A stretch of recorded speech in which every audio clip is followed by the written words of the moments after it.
The apocalypse erupted with super earthquakes, extreme heat, extreme cold, hailstorms, tsunamis, biological mutations, and rampant zombie viruses. Lin Feng struggled bitterly for 10 years in the end times.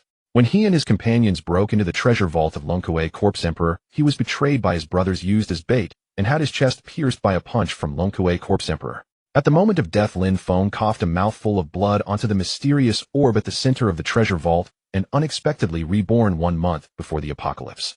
Longkuei Corpse Emperor's claw pierced through Lin Feng's chest, instantly crushing his heart.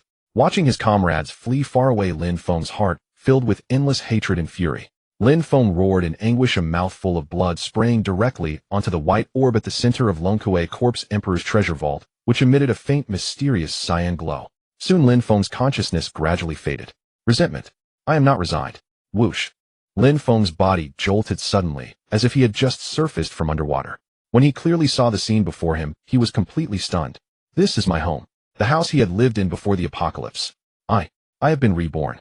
For 10 years after the apocalypse, from the initial earthquakes, extreme heat, extreme cold, hailstorms, tsunamis, to later biological mutations and zombie virus outbreaks, Lin Feng struggled bitterly for 10 years.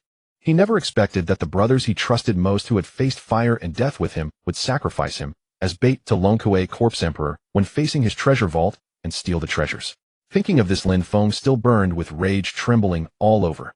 Perhaps heaven took pity on his humiliation and let him revive. He glanced at the time, May 23, 2088 AD. If his memory was correct, the apocalypse would begin at 10 p.m.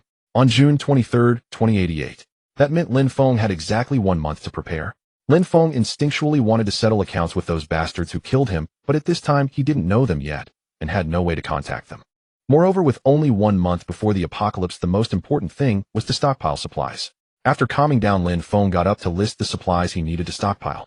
But just as Lin Feng moved, his mind stirred, and suddenly a very wonderful sensation surged into his heart.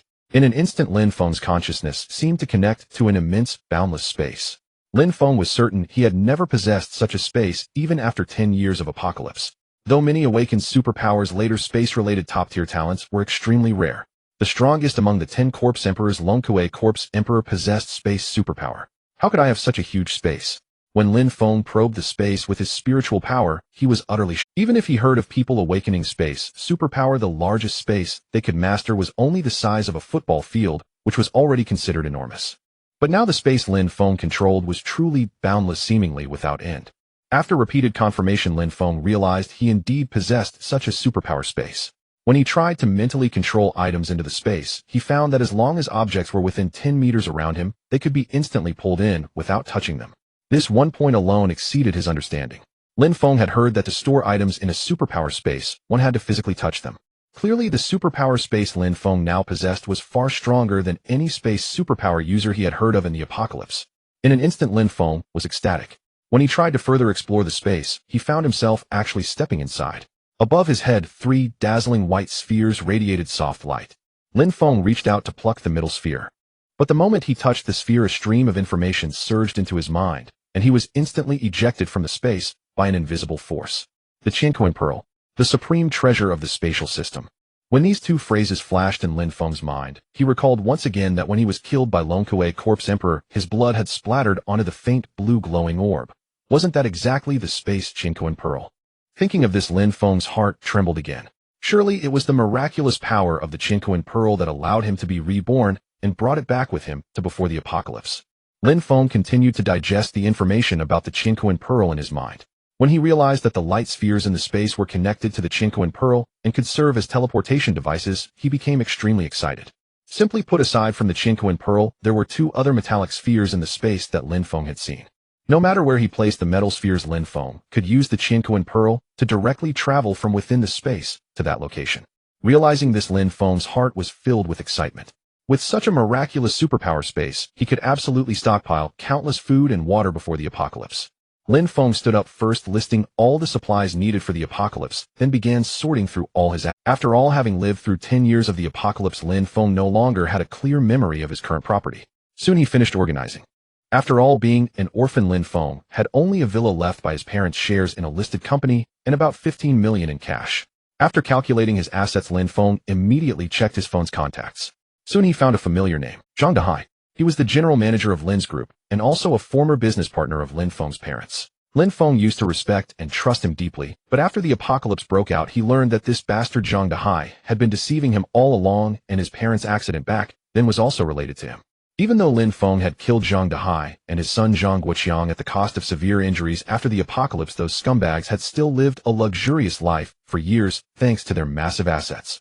Since he was reborn, Lin Feng decided to deal with this father-and-son pair first. He directly dialed the phone, and soon Zhang Dehai's voice came from the other end. Lin Feng, why are you calling me? Something up. Lin Feng chuckled and said, Uncle Zhang, what are you saying? Can't I call you if I have nothing? But I do have something important to discuss with you today. I want to ask if you are interested in buying my shares. Not many, just at 70% of the market value. What? Are you serious? Zhang Dehai's voice on the other end was both shocked and delighted. Of course it's true.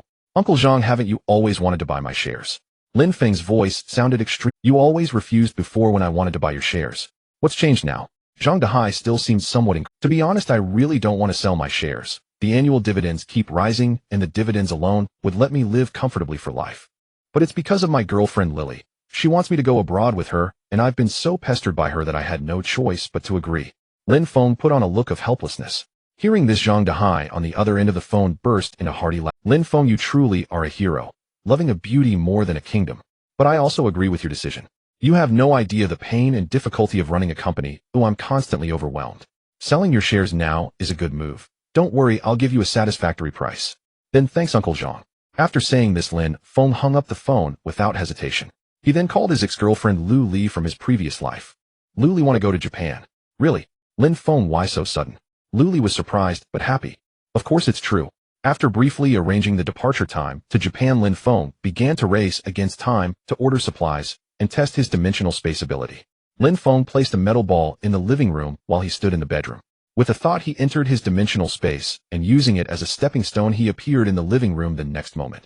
The entire process took only a split second. After the test, Lin Feng was overjoyed and named his ability Space Shuttle. Lin Feng experimented a few more times and found he could only stay in the dimensional space for 10 seconds, and no living creature could survive inside. In his previous life, after the apocalypse erupted, the world order collapsed. Under those harsh conditions, Japan's resilient national character played a key role. Coupled with their long-standing crisis awareness and large domestic food reserves, their losses were minimized. In the third year of the apocalypse, Japan was attacked by ocean mutant creatures, which then surged into China, causing immense disaster. Lin Feng, as a Chinese citizen, joined the war against Japan. He witnessed firsthand the devastation Japan brought to China. Now, before the apocalypse has erupted, and with such a vast dimensional space, Lin Feng naturally intends to nip Japan's inflated ambitions in the bud. In one afternoon, Lin Feng placed orders for 1,000 KFC meals, 1,000 McDonald's meals, and various local snacks. Everything available on delivery apps. Even so, he spent less than 1 million yuan. Of course, these were just appetizers. Then Lin Feng called the top 10 hotels in Anqing, arranging to order 100 top-tier banquets from each starting next week, and asking them to prepare ingredients within a week. Sir, are you serious? The manager on the other end thought he was joking. Lin Feng dispelled his doubts with concrete. Of course I'm joking. I can come over this afternoon to sign the contract and pay a deposit of 1 million yuan. If everything is ready by next week, I can pay the full amount in advance. Lin Feng added. Hearing this, the hotels were overjoyed. With 10 top-tier hotels, each serving 100 top-tier banquets, if each banquet costs between 300 and 500 yuan, then Lin Feng's single daily order alone would be 3 to 5 million yuan. Hearing this, the hotels naturally welcomed him. Lin Feng didn't hesitate. He went to sign the contracts and paid a deposit of 1 million yuan each. After finishing, Lin Feng entered a mall restroom, used his space shuttle, and returned home instantly. Just as Lin Feng arrived home, various deliveries began arriving at his villa. Boss, why are you buying so many snacks? The delivery man asked cheerfully. Lin Feng replied with a smile, oh, I'm having a party tonight. The man didn't think much and left after placing the food. After the delivery driver left, Lin Feng immediately stored all the food into his dimensional space. Deliveries started at 2 p.m. and continued until around 8 p.m. Passers-by saw so many deliveries arriving and cast curious glances, but no one asked any questions. Just as Lin Feng finished organizing all the snacks in his dimensional space, a crisp doorbell rang. Lin Feng smiled inwardly. Finally, she's here. In one day, he had spent 11 million yuan, leaving. The apocalypse was almost here. If he didn't spend the money quickly, it would become nothing but useless numbers. Lin Feng, why did it take you so long to open the door? As soon as Lu Li entered, Lin Feng saw the woman who had bewitched him in his past life. A schemer, but indeed very attractive. She was not only beautiful, but also had fair skin with curves in all the right places, and her clear, innocent eyes made her a heartbreaker for young men. I was just busy drafting the contract. I've decided to follow your advice. Sell the company shares and enjoy life abroad. Lin Feng said with a smile. Really? Darling, you finally made up your mind. I knew you were the best. Lu Li excited threw herself into Lin Feng's arms. In his previous life, this schemer had tricked Lin Feng terribly. She was sent by Zhang Guoqiang to coax Lin Feng into selling his shares. In his past life, Lin Feng was indeed infatuated with her. 2 days before the apocalypse, all the money from selling his shares was stolen by Lu Li and Zhang Guoqiang. What made Lin Feng feel even more foolish was that Lu Li had always refused to consummate their relationship, saying she wanted to save the most precious thing for their wedding night. Completely fooled by Lu Li, Lin Feng believed her lies and thought she was the best girl he had ever met. Lin Feng, how could you treat me like this? I'm not that kind of girl.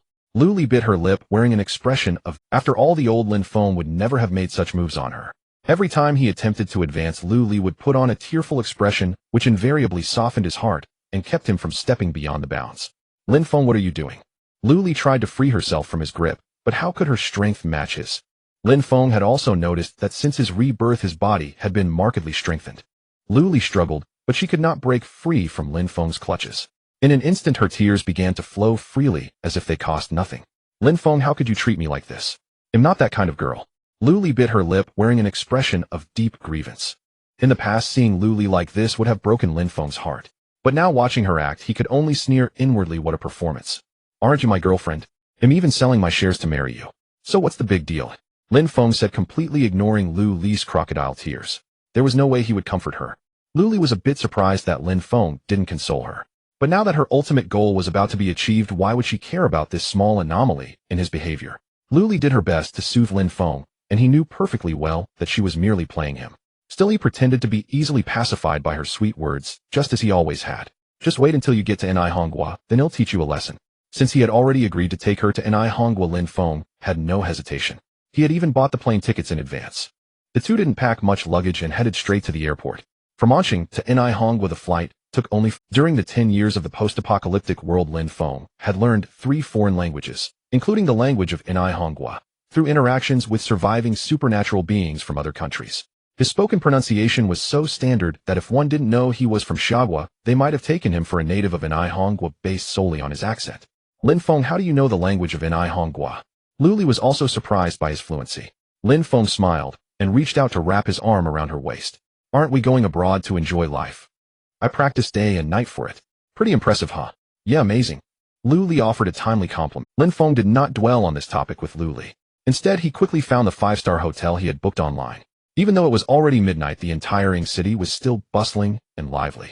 Lin Feng took Lu Li to their room to drop off the luggage, then led her on a shopping spree in various luxury stores, spending nearly $1 million without batting an eye in less than 2 hours. Earlier, Lu Li had acted cautious in front of Lin Feng. Even when he spent money on her, she would make a show of declining, while actually accepting even more. After the two of them hauled all those luxury items into the hotel room, Lu Li's excitement was utterly. Lin Feng seized the moment to hold Lu Li's waist, his gaze fixed intently on her eyes. Lu Li, you must be sweaty. Come on, let's go wash up. With that, ignoring her protests, Lin Feng picked her up and carried her straight into the bathroom. On this wonderful night, after Lin Feng had just lavished nearly $1 million on her, he wanted to take things further with Lu Li. Yet she put on an act of preserving her purity, and Lin Feng immediately hardened his face. Lin Feng released his hold on Lu Li deliberately, putting on a displeased expression. Li, do you really not like? At a time like this, you still treat me like this. If you don't like me, then let's break up. Everything I bought today can be your farewell gift. As he finished, Lin Feng, ignoring his soaking wet clothes, turned to leave the bathroom. Lu Li, the scheming woman who had been putting on an act, was stunned. She never imagined Lin Feng could change so quickly. No, Lin Feng, it's not like that. Sob. Lin Feng, I just wanted to save the best memories for our wedding night. Lin Feng, can you believe me? I truly love you. No matter what Lu Li said, Lin Feng remained silent. He couldn't care less about her. Such tricks had no effect on the current Lin Feng.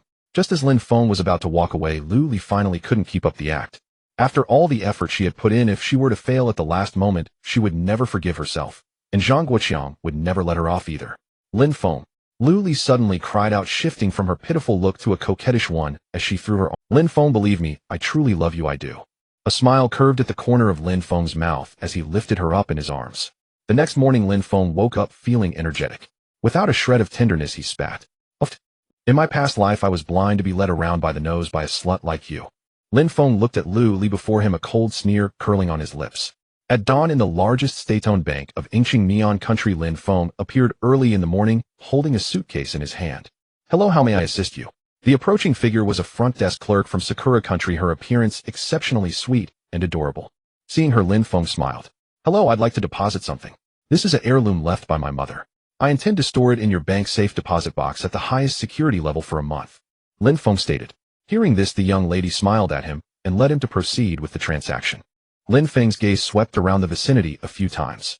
After she finished inspecting the contents of his suitcase to ensure there were no prohibited items, they signed a custody lease agreement. As Lin Feng requested the highest level of custody service, the cost was naturally exorbitant. Even for just 1 month, the fee amounted to $20,000. Having obtained the custody agreement, Lin Feng immediately left the bank and drove straight to his next destination. In his previous life, the reason Neon Country managed to endure until the later species mutation and then shine brilliantly was largely due to its immense national grain reserves. Having returned from the apocalypse, Lin Feng naturally knew where their reserves were hidden. His next move was to steal all of their grain supplies. According to Lin Feng's plan, many of the major nations' grain depots were his upcoming targets. In the apocalypse, food and water were the greatest resources, though other essentials were indispensable as well. Lin Feng first wandered into the Dirong supermarket, the largest chain wholesale supermarket in Neon Country. After confirming the location of their warehouse, he discreetly hid the metal sphere behind a shelf. Finally, Lin Feng roamed around the vicinity of Neon Country's largest national grain reserve. After completing these tasks, it was already near evening. Lin Feng had a simple but delicious dinner, then lurked near the bank. When everyone had left for the day, he changed into black attire and began his operation. With a spatial shift, Lin Feng instantly appeared inside the bank's vault. The moment he materialized, he also gathered all the surveillance cameras in the vault into his ability space. Then in the blink of an eye, rows upon rows of storage cabinets disappeared from sight, all absorbed into Lin Feng's ability space. When all the cabinets had vanished, Lin Feng approached the innermost, most sophisticated explosion-proof titanium alloy security door. The entire titanium door was half a meter thick. Without a key and retinal scan, an ordinary person could never unlock it. But for Lin Feng, this was utterly insignificant.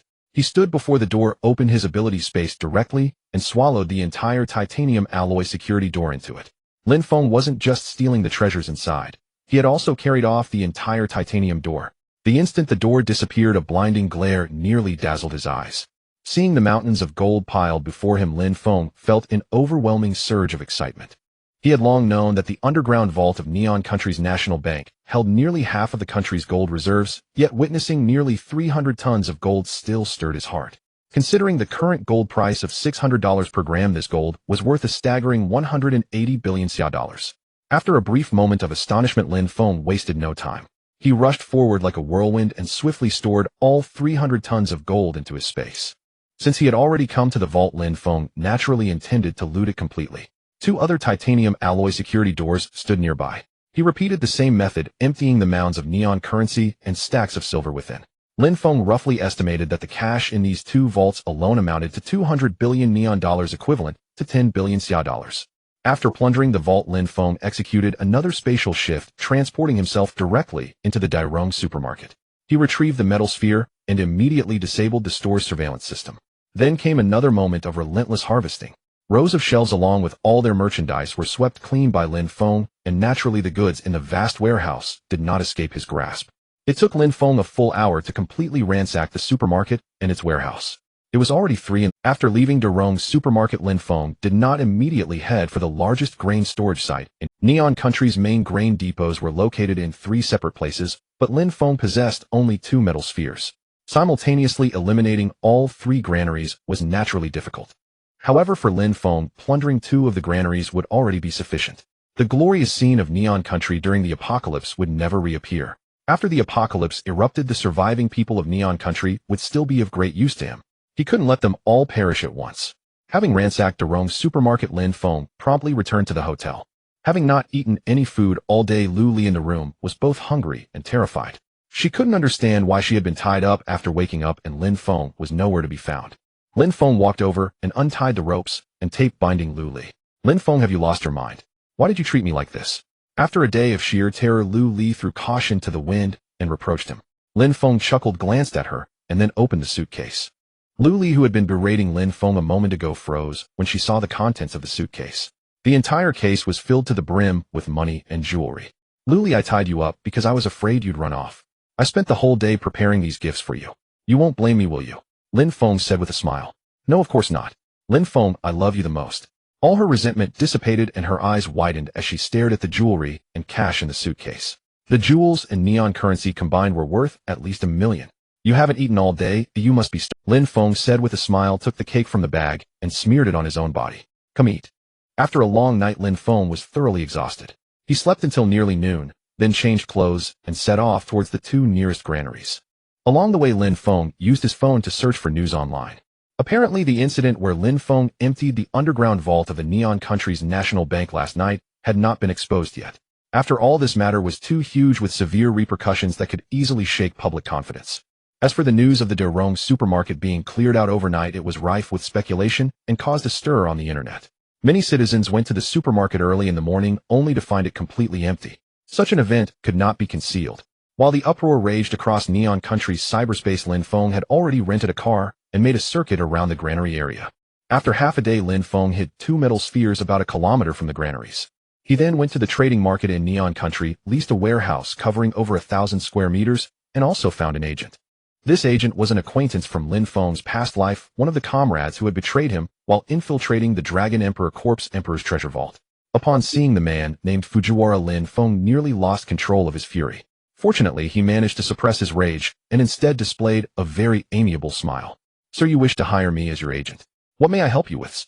Fujiwara asked, feigning an astute demeanor. In the previous life, when the apocalypse erupted, Fujiwara had awakened earth element abilities, mastering them better than anyone else in the team, like the mythical earth traveler's son, capable of disappearing into the ground without warning. Mr. Fujiwara, I indeed wish to employ your services. I work for a large foreign trade company that is hosting an internal exhibition. For the next month, we will need to order takeout meals, Lin Feng said. Could you arrange 3 meals a day for 1,000 people? 3 meals a day each for 1,000 people. Fujiwara was taken aback. Lin Feng nodded firmly. Yes, the company requires top-class standards for these meals. The cost is 10,000 neon coins per person per day. 10,000 neon coins. Fujiwara was again stunned by Lin Feng's words. After all, 10,000 neon coins equaled 500 xia coins, and spending that much on meals for a day. What standard would that entail? Mr. Lin Feng, is that true? Fujiwara asked, still uncertain. Of course it's true. To show our sincerity, our company will pay you the next day's fees in advance each day. As long as you deliver the meals on time, and as required, we'll pay you a 10% commission on the total meal cost, Lin Feng assured with a serious tone. Mr. Lin Feng, you mean that? Fujiwara still doubted. Indeed I do. To demonstrate our sincerity, our company will prepay the next day's fees each day. If you deliver meals on schedule and to specifications, we'll offer you a 10% commission on the total meal cost, Lin Feng repeated earnestly. Lin Feng spoke with a solemn tone once more. In the previous life, because of the treasures in the Dragon Emperor Corpse Emperor's vault, Fujiwara and others had betrayed Lin Feng. If Lin Feng handed over all the money at once, that scumbag might well abscond with it. But by offering him enough interest, 10% of daily meal costs, if he followed Lin Feng's instructions in 10 days, he could earn 30 million neon coins, and in a month 90 million neon coins. Such commission income was far more lucrative than simply handing over 30 million daily, and fleeing with the money would mean life in prison if caught. On balance, Fujiwara would never choose the latter. If you can do this, let's sign a contract now, Lin Feng said. If you can accomplish this, well, sign the contract immediately, Lin Feng added. When Fujiwara saw that the contract terms matched exactly what Lin Feng had stated, he still analyzed every word, ensuring there were no traps before signing. Once the contract was signed, Lin Feng pulled a large suitcase from the trunk. Fortunately, the largest denomination in Neon Country was 10,000, though otherwise 30 million coins wouldn't fit in one suitcase.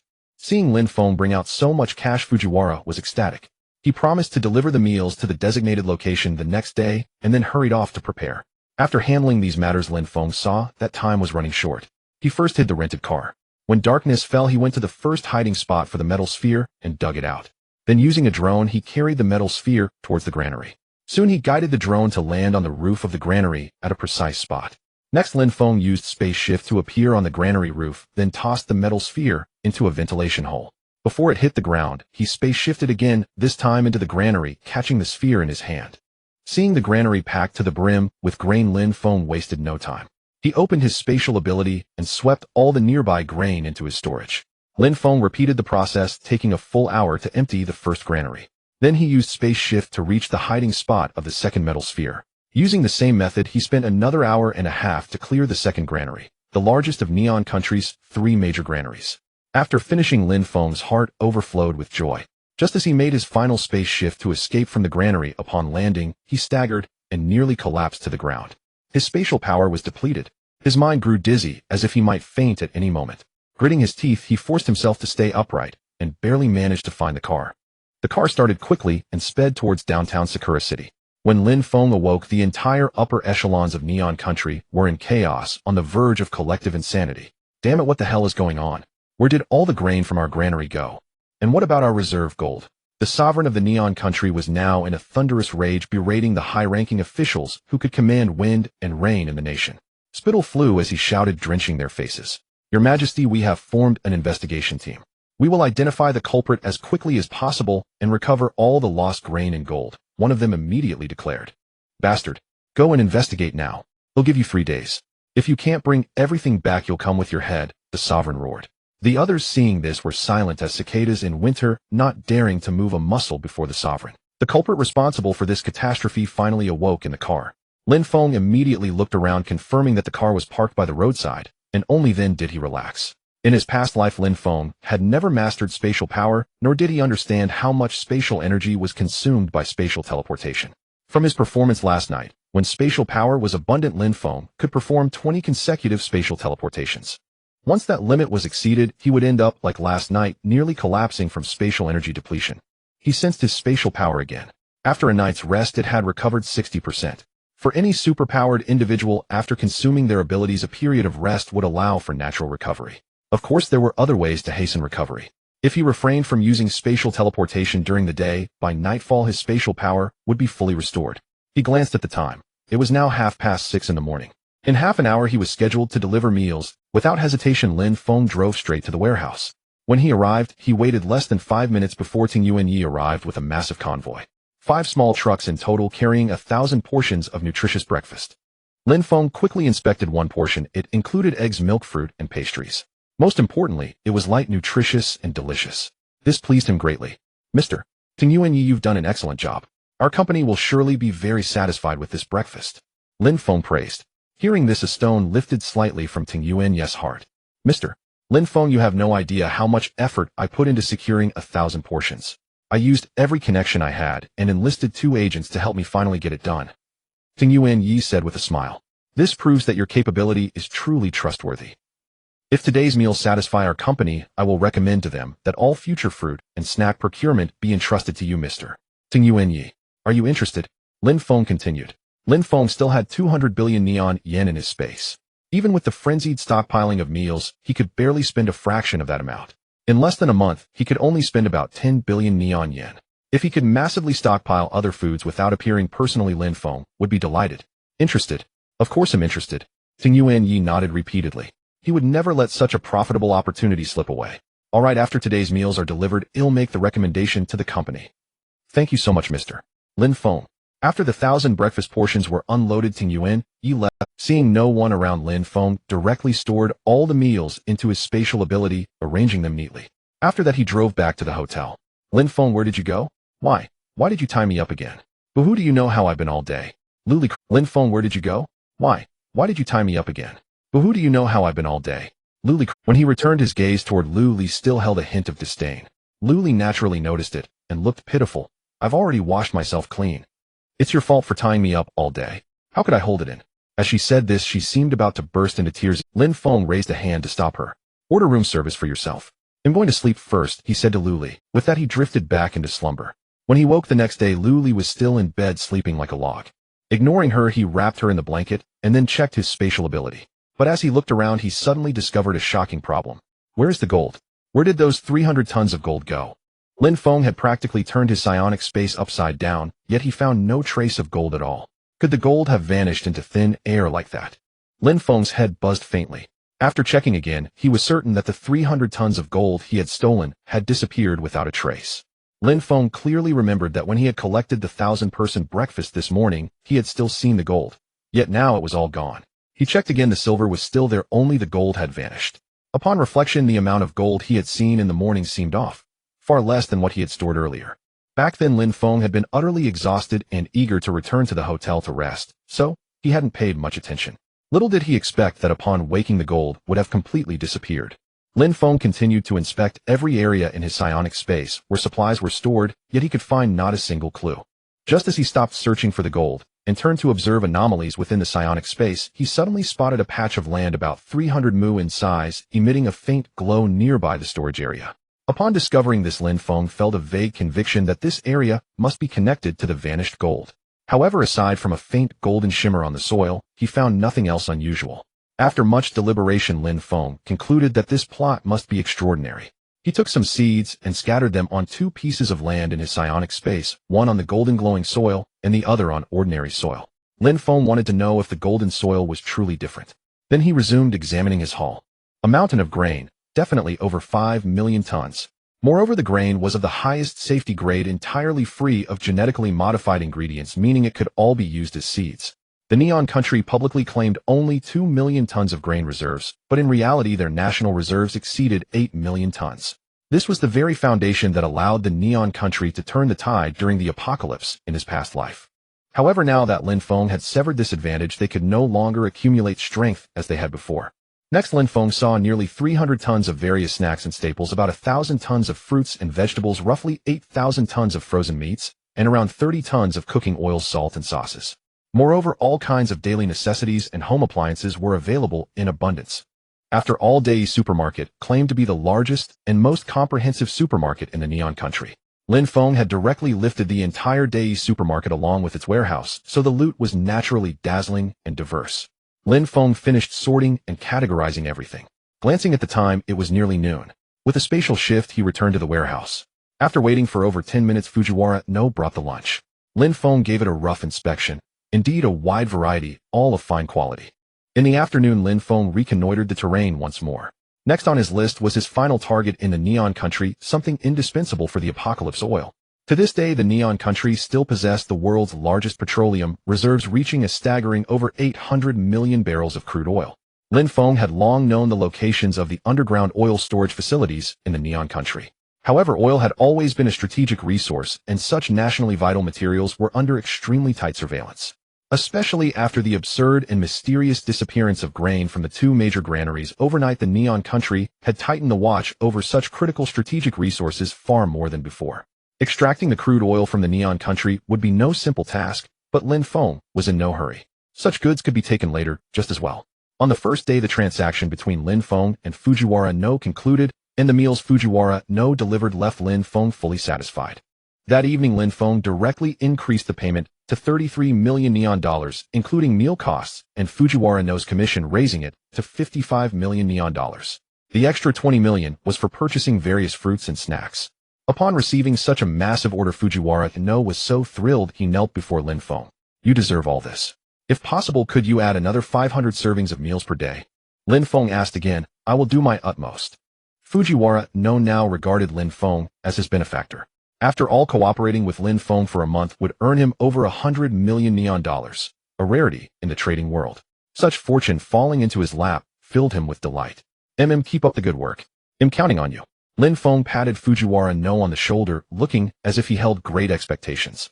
That very day, Lin Feng received another call from Zhang Dahai. It was already the 15th call in 3 consecutive. Earlier, Lin Feng had refused to answer, knowing that Zhang must be frantic with worry. Since his business in the Neon country was nearly finished, it was time to return to Xia country, settle the matter with that father and son, and then continue gathering other supplies. More importantly, Lin Feng needed to find a shelter. Given the time remaining, he had enough to build an apocalypse fortress, but he had no intention of wasting effort on that. Lin Feng knew the course of the apocalypse all too well. Even if he poured a fortune into building a fortress now, it would not last more than 5 years. Rather than that, it was better to simply buy an existing one, saving time and effort.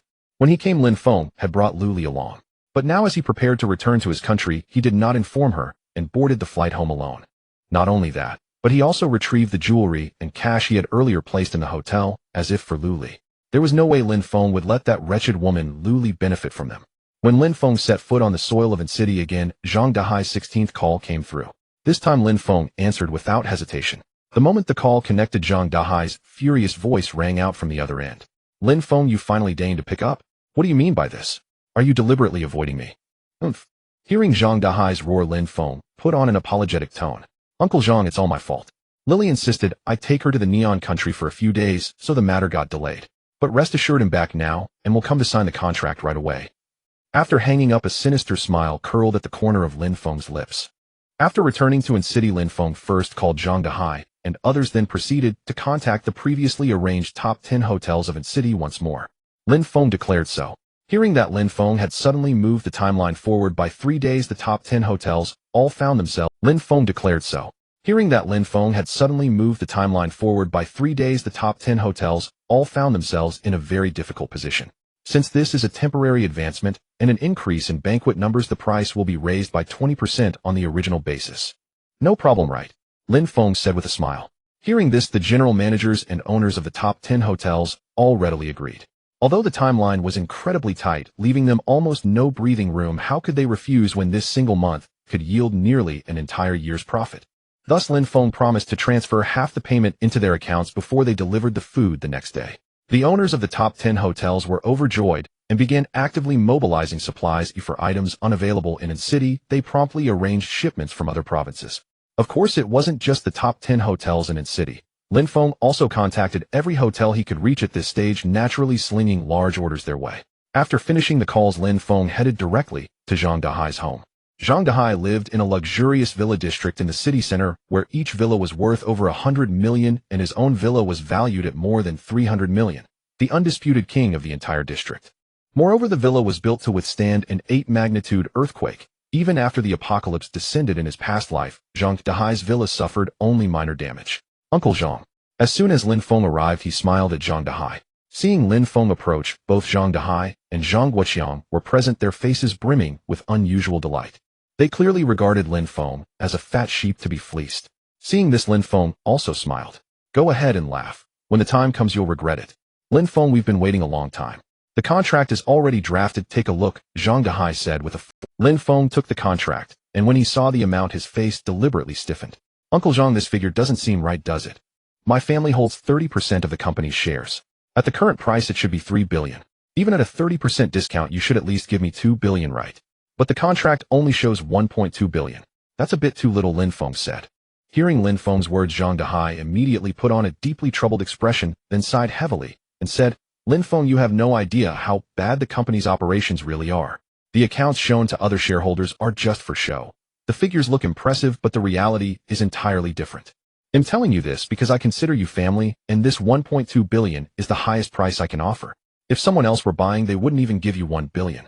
Of course, Lin Feng knew that Zhang Dehai and his son were trying to cheat him, but if they had known the apocalypse would arrive in just over 20 days, they would never have paid such a price for worthless company shares. All right, I'll follow your advice, Uncle Zhang, Lin Feng said, maintaining his usual demeanor, which greatly pleased Lin Feng. It's like this 1.2 billion is no small sum. Even we have only raised 600 million so far. We'll give you 600 million now and guarantee to transfer the remaining 600 million within a month. How about that? Zhang Dehai continued. Before Lin Feng could speak, Zhang Guoqiang chimed in. Yes, Lin Feng, just wait 1 month. We're like family. We definitely won't cheat you. We'll include these terms in the contract. In his past life, Lin Feng had been tricked by this father-son duo in the same way. To be honest, it was his own foolishness. The supplementary clauses in the contract were written by his own hand, making it impossible to win even in court. Just as Zhang Guoqiang was about to ask Lin Feng to add the supplementary clauses, Lin Feng's expression hardened and his tone turned stern. That won't do. Even brothers settle accounts clearly, let alone we're not even brothers. If you don't have enough funds now, how about this? Mortgage other assets to me. Saying this, Lin Feng's gaze swept over the villa. How about temporarily mortgaging this villa to me? Lin Feng smiled. No, absolutely not. Zhang Guoqiang immediately refused. Lin Feng chuckled. The villa was just a casual mention. Although it had exceptional earthquake resistance, it wasn't Lin Feng's first choice. If that's the case, then mortgage your foreign trade company along with the warehouses and their contents to me. That shouldn't be a problem, right? Lin Feng added. This was his real goal. In his past life, after the apocalypse broke out, the reason Zhang Dehai and his son could continue to live comfortably for a few years was because Zhang Guoqiang's foreign trade company had 3 warehouses stocked with large quantities of rice flour oil, instant noodles, and other packaged food. Although the quantity was enormous, the total value was only about 30 million. But in the apocalypse, 30 million worth of food was the greatest wealth, enough for them to dominate a region. Deal. Zhang Dehai immediately agreed, unable to suppress the smile in his eyes. The two sides quickly signed the contract, and within 3 minutes Lin Feng received a transfer of 600 million. Uncle Zhang, don't forget the remaining 600 million. Lin Feng laughed and turned to leave. Just after Lin Feng left, Zhang Dehai and his son burst into manic laughter in the room, constantly mocking Lin Feng as an idiot. I've never seen such a fool. We got 3 billion in shares for 600 million, and he still expects the remaining 600 million. Dream on. Exactly, this kid is as stupid as his parents. And he actually trusted me. If the police hadn't already suspected me of his parents' death, I would have had him killed too. A whole family of stupid pigs. Zhang Dehai and Zhang Guoqiang mocked Lin Feng in the room, but Lin Feng had no time to mind them. Since Zhang Guoqiang had mortgaged the foreign trade company and warehoused to him, the company was now his. Lin Feng could now leverage this foreign trade company to make big moves. With that thought, Lin Feng dialed another number. Soon a crisp and pleasant voice sounded on the other end. Hello, President Lin.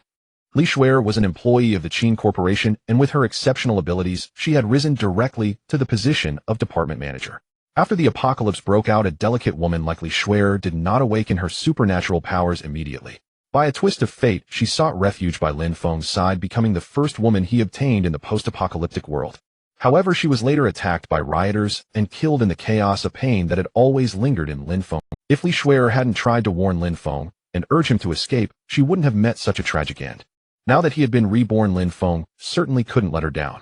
Yes, it's me. I have an important personnel arrangement for you. Go to Hongwan Pier immediately. After saying this, Lin Feng hung up the phone. Within half an hour, a red sedan appeared in his line of sight. Standing before him was a woman with a graceful figure and a lovely face. A distant memory stirred deep within Lin Feng's heart. She was still that innocent, adorable girl. Though she worked hard to appear mature, her inner youthfulness was undeniable. Director Lin. Li Shuer approached him. Lin Feng smiled at her and said, "Do you see these 3 warehouses in front of you?" Li Shuer nodded, but she didn't understand what Lin Feng meant. The Guoqiang Foreign Trade Company is now my business. I want you to use it to purchase as much food and fruit from abroad as possible within the next month. Fill all 3 warehouses within 7 days at most. Can you do it? Lin Feng commanded Li Shuer. The 3 warehouses were currently empty, as Lin Feng had stored all the original food into his supernatural space. Li Shuer was still bewildered by Lin Feng's words. Oh, and by plenty of sunscreen, antifreeze cream, and various common medicines. Don't forget. But the confusion only continued when Lin Feng directly transferred 100 million yuan to Li Shuer as funds for the upcoming purchases. I believe in you. Don't disappoint me, understand?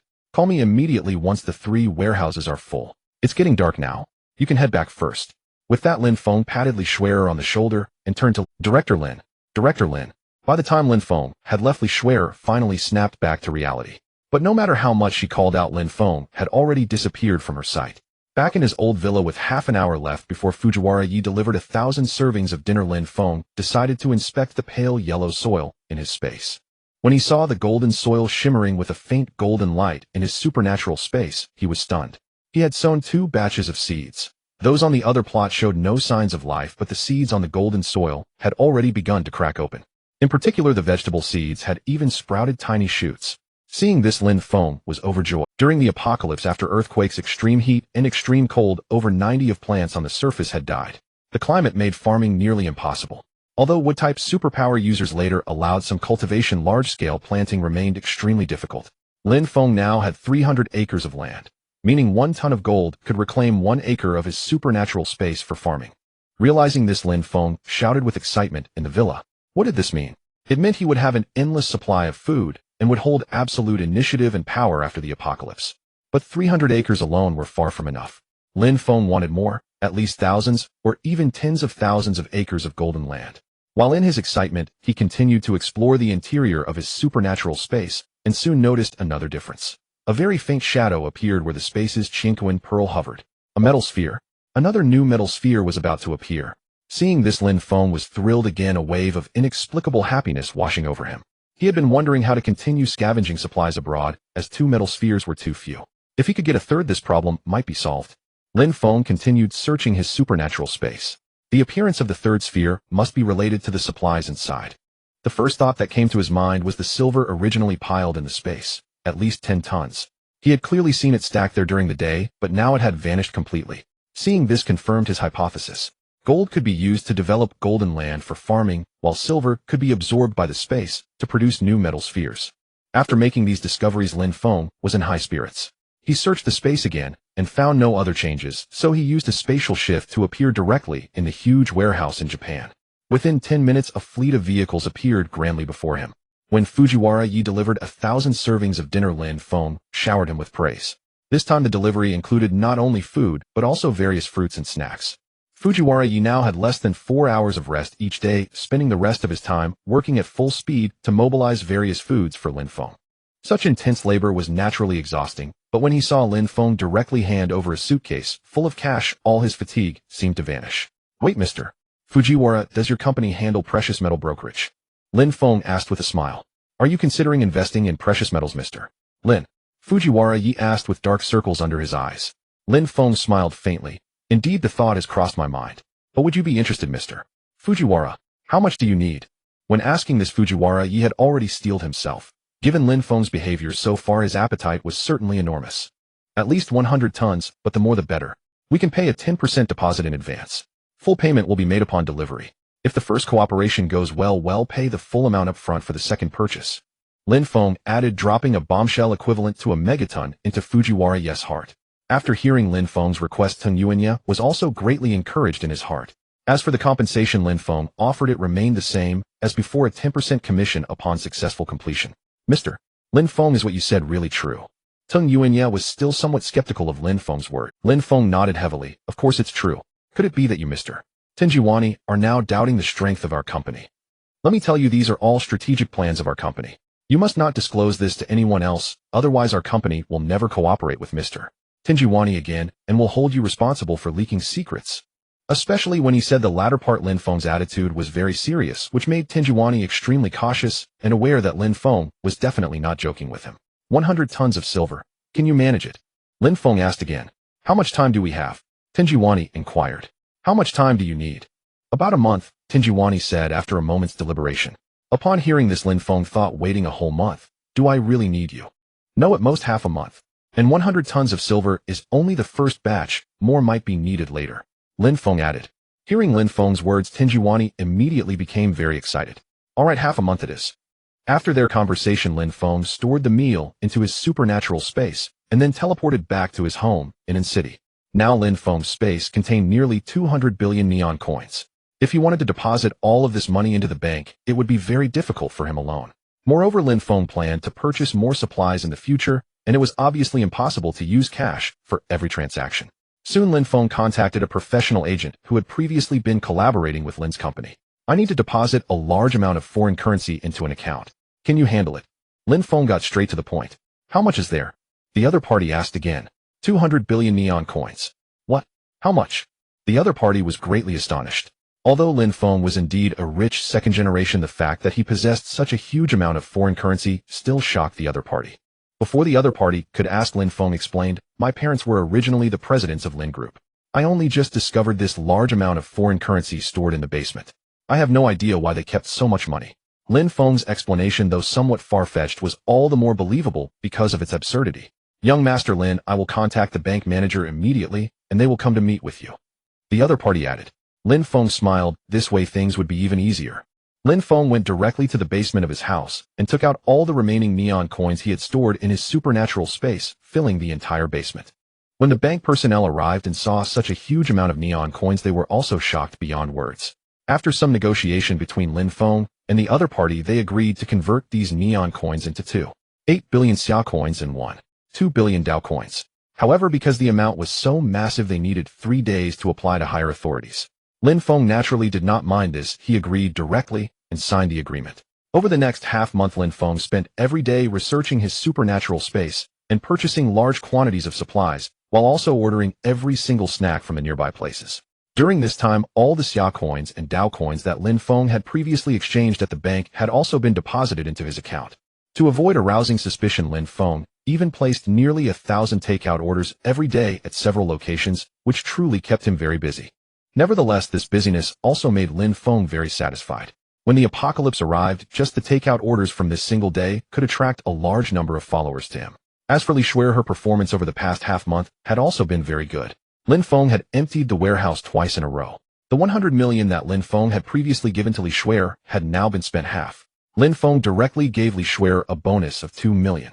Even though she knew Lin Feng was wealthy, Li Shuer was still extremely shocked upon seeing the 2 million bonus. "You have performed very well. This bonus is well deserved." "Thank you, boss." "Thank you, young Master Lin." Li Shuer was exceptionally excited and joyful. Seeing Li Shuer's expression, Lin Feng was naturally happy too.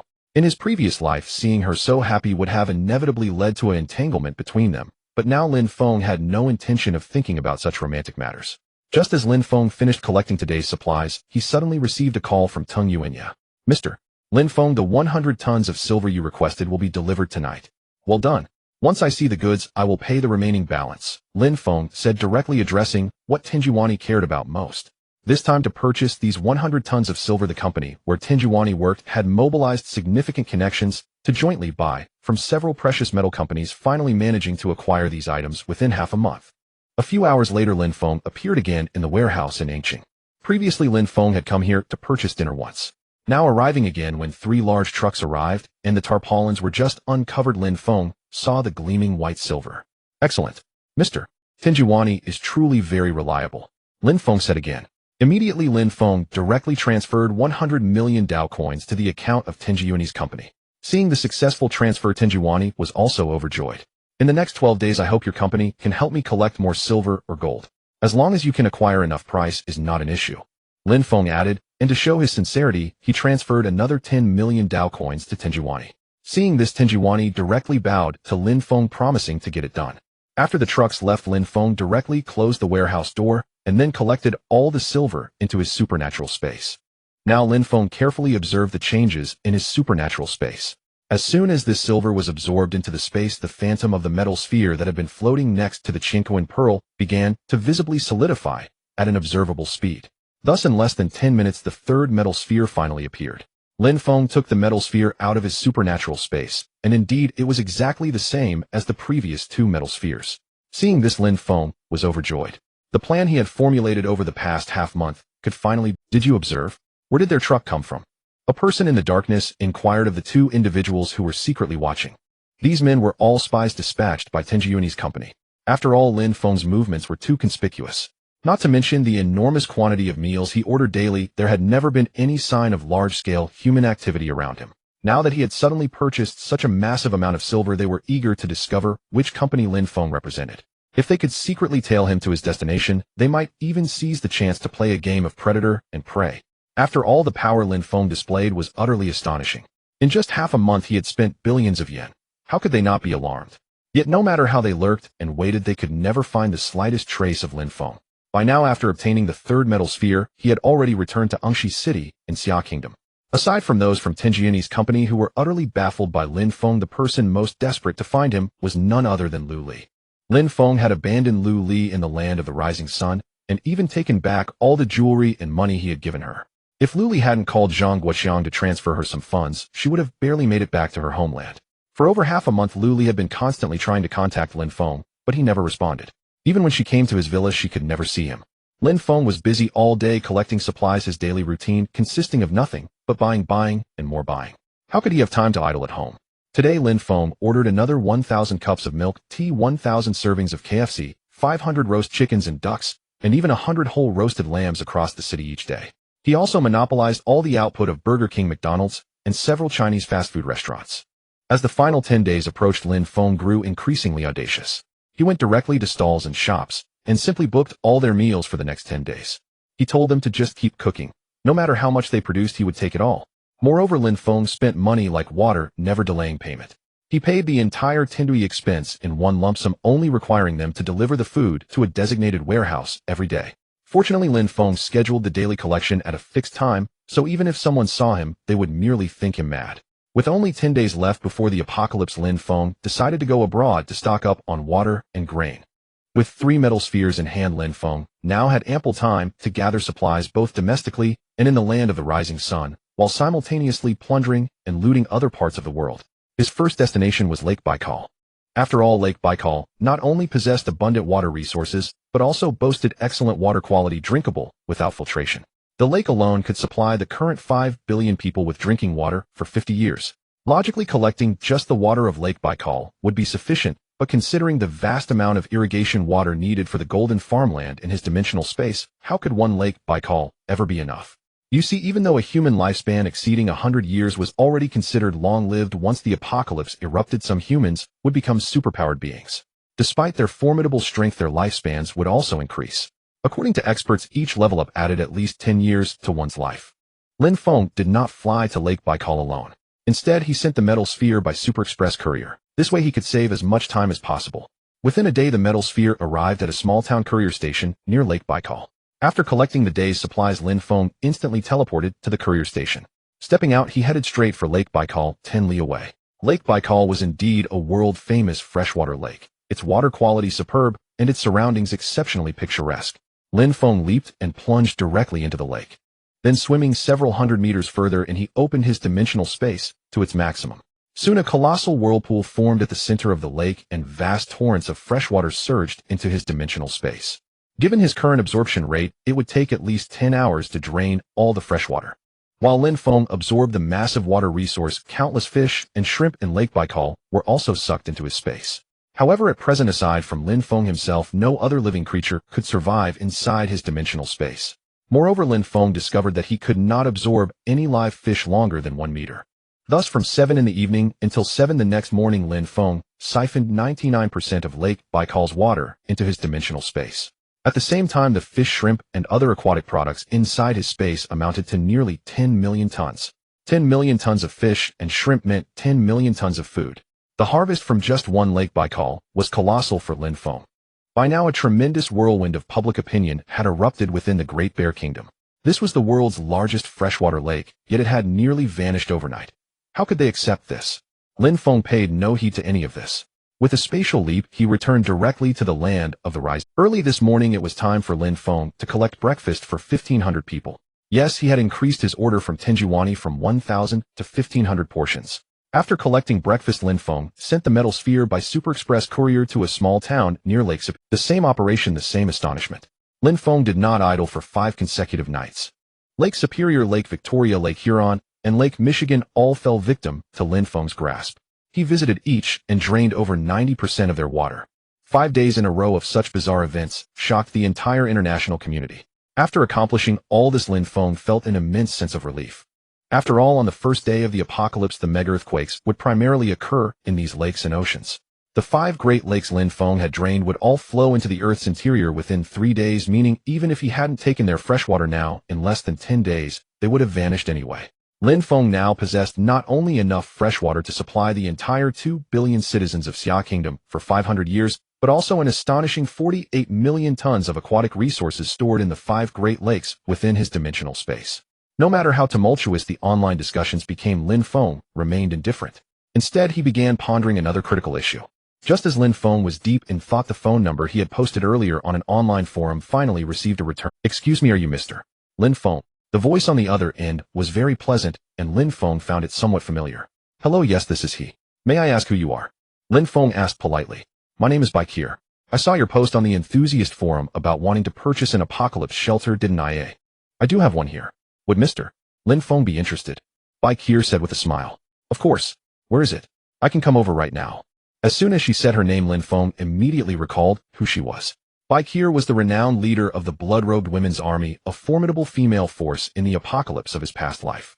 It was said that she had possessed a massive shelter back then, which enabled her to gather so many women soldiers. Following the agreed meeting point, Lin Feng drove directly to the location.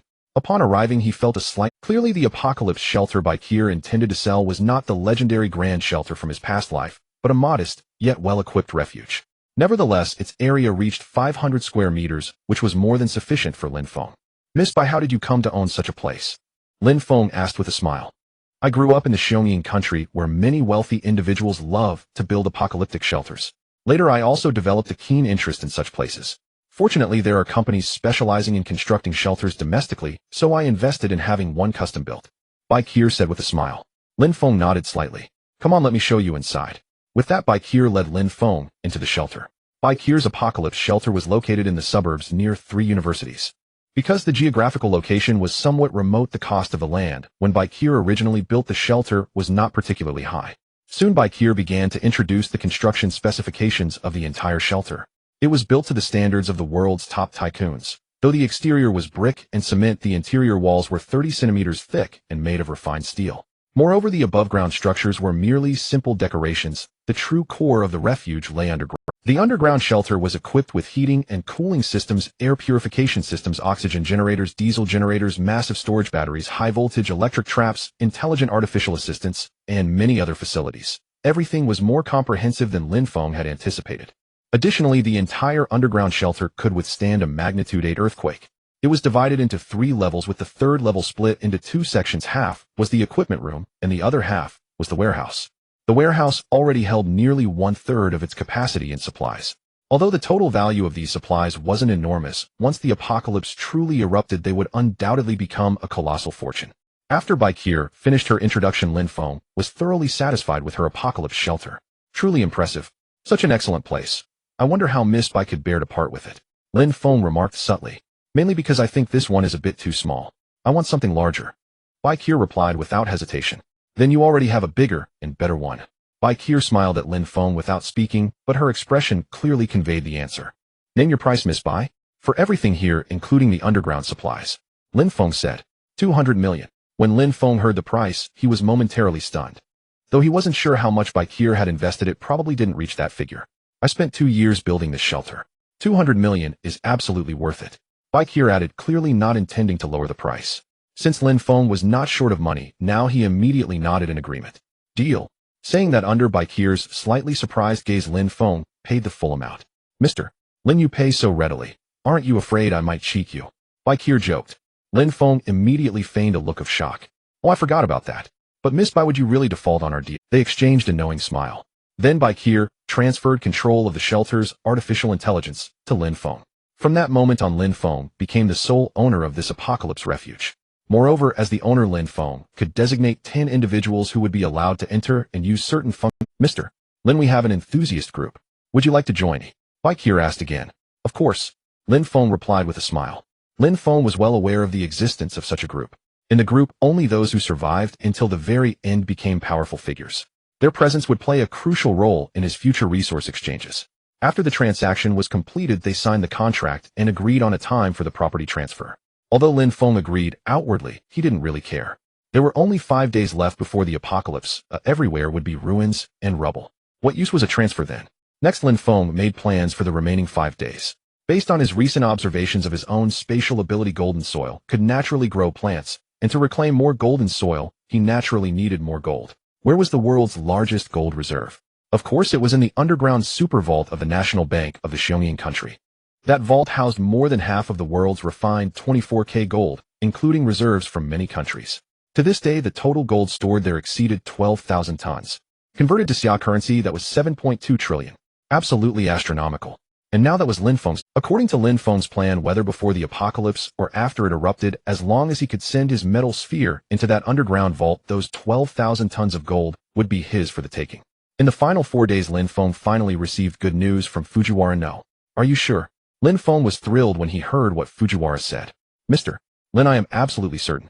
The largest precious metals company in the Xiongyin country that we contacted has agreed to sell 300 tons of silver and 10 tons of gold. Fujiwara spoke with excitement as well. However, they require an 80% upfront payment. No problem. Don't send the gold back. You and I will head to Xiongyin country tomorrow.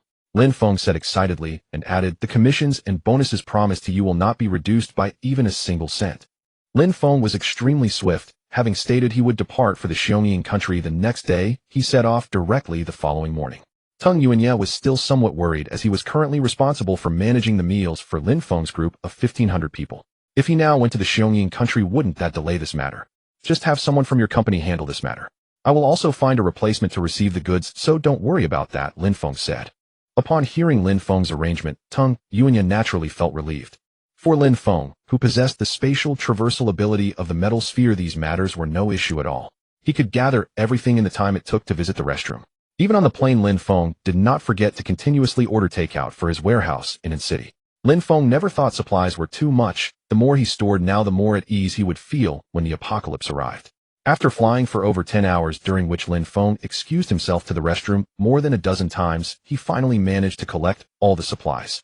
However, since Lin Feng was nominally already on the plane to the Xiongyin country, when collecting supplies, he disguised himself, thoroughly wrapping up tightly so that no one could recognize him.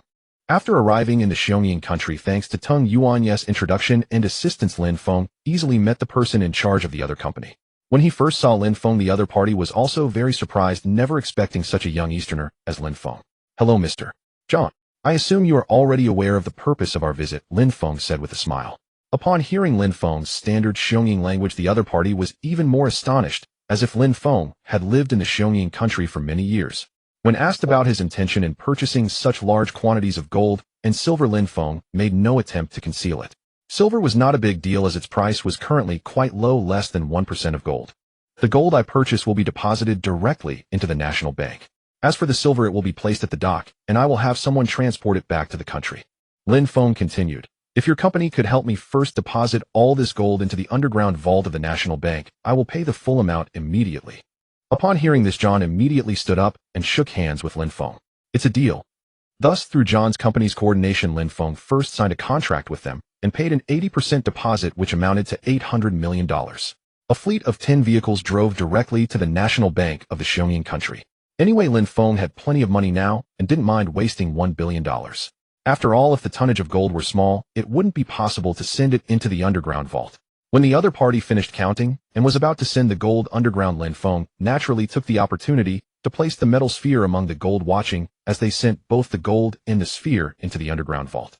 Seeing this, a satisfied smile appeared on Lin Feng's lips, and he immediately transferred $200 million to John's company. "Mr. Lin Feng, it's a pleasure to do business," John said. "Pleasure. Please, Mr. John, have the remaining 300 tons of silver sent directly to the dock." Lin Feng added, "No problem." After they agreed on a time and waited another 5 hours, Lin Feng exchanged the remaining 3 billion Chinese yuan he had on him for $500 million.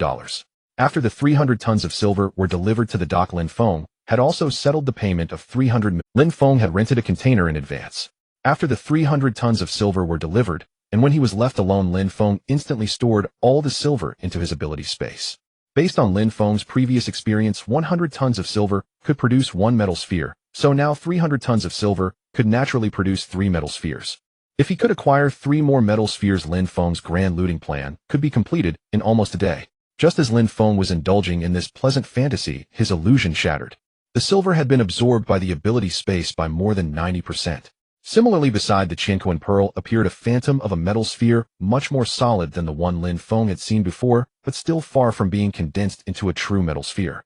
In Lin Feng's estimation, it was only about 30% of a normal metal sphere, meaning that this time condensing a metal sphere would require 1,000 tons of silver.